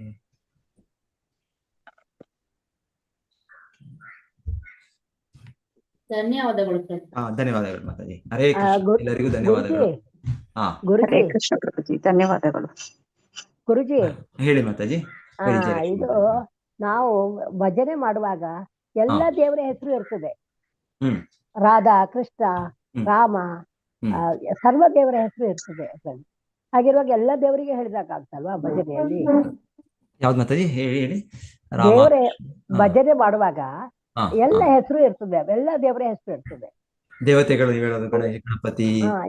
ರಾಮ, ಕೃಷ್ಣ, ರಾಧಾ, ಗೋವಿಂದ, ಇದೆಲ್ಲ ಹಾಗೆ ಕೃಷ್ಣನ ಹೇಳಿ ಹೆಸರುಗಳೇ. ಕೃಷ್ಣನ ಎಲ್ಲರ ವಿಷ್ಣು ಹೆಸರು ಸಹಸ್ರನಾಮ. ಇರ್ತದೆ ಭಜನೆ ಭಜನೆಗಳಲ್ಲಿ. ಹ್ಮ್. ಹಾಗಿರುವಾಗ ಅದು ಆಗ್ತದಲ್ವಾ? ಹಾಗೆ ಹೇಳಿದ್ರೆ ಹಾ, ದೇವರ ಅದು ಕೃಷ್ಣನಾಮ ವಿಶೇಷ. ಎಷ್ಟಾದ್ರೂ ಕೃಷ್ಣನಾಮ ವಿಶೇಷ. ಹೌದು, ಎಲ್ಲ ದೇವರ ಹೆಸರು ಇರ್ತದೆ. ಇವಾಗ ಗೋವಿಂದ, ಕೃಷ್ಣನಾಮ ಅದೇ ರಾಮ, ಕೃಷ್ಣನಾಮ ಕೃಷ್ಣ, ರಾಮ, ನರಸಿಂಹ, ಹೌದು, ಎಲ್ಲ ಬರ್ತದೆ. ಇದು ಕೃಷ್ಣನಾಮ. ಹರಿನಾಮ, ಹರಿನಾಮ ಹೌದಾ? ನಾವು ಅದರ ಉಚ್ಚಾರಣೆ ಪ್ರಾಮುಖ್ಯ. ಹೌದು. ಬೇರೆ ದೇವತೆಗಳನ್ನು ನಾವು ಅವಾಗ ಅವ್ರನ್ನ ಪ್ರಾರ್ಥನೆ ಮಾಡೋ ರೀತಿಯಲ್ಲಿ ಒಮ್ಮೊಮ್ಮೆ ಅಲ್ಲಿ ಅವರ ದೇವಾಲಯವ್ರನ್ನ ಹೇಳ್ಬೋದೇನೋ ನಾವು. ಆದ್ರೆ ನಾವು ಹೆಚ್ಚಾಗಿ ನಾವು ಕೃಷ್ಣನಾಮ ನಮ್ಗೆ, ಆಮೇಲೆ ಕೃಷ್ಣನಾಮ ನಮಗೆ ಈ ಭೌತಿಕ ಇದರಿಂದ ಆಧ್ಯಾತ್ಮಿಕ ನೆಲೆಗೆ ಕರ್ಕೊಂಡು ಹೋಗುತ್ತೆ ನಮ್ಗೆ. ಹೌದು. ಸೊ ನಮಗೆ ದೇವತೆಗಳಿಗೆ ಪ್ರಾರ್ಥನೆ ಅಂದ್ರೆ ಅವ್ರು ನಮ್ಗೆ ಇಲ್ಲೇ ಭೌತಿಕ ಲೋಕದಲ್ಲಿ ನಮಗೆ ಸ್ವಲ್ಪ ಸೌಲಭ್ಯಗಳನ್ನು ಅವರು ಕೊಡ್ಬೋದು ನಮಗೆ.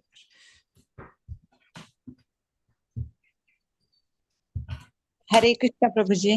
ಹರೇ ಕೃಷ್ಣ ಮಾತಾಜಿ. ಪ್ರಭುಜಿ, ಅದು ಈ ಜ್ಞಾನವನ್ನು ನಮ್ಮ ಈ ಒಂದು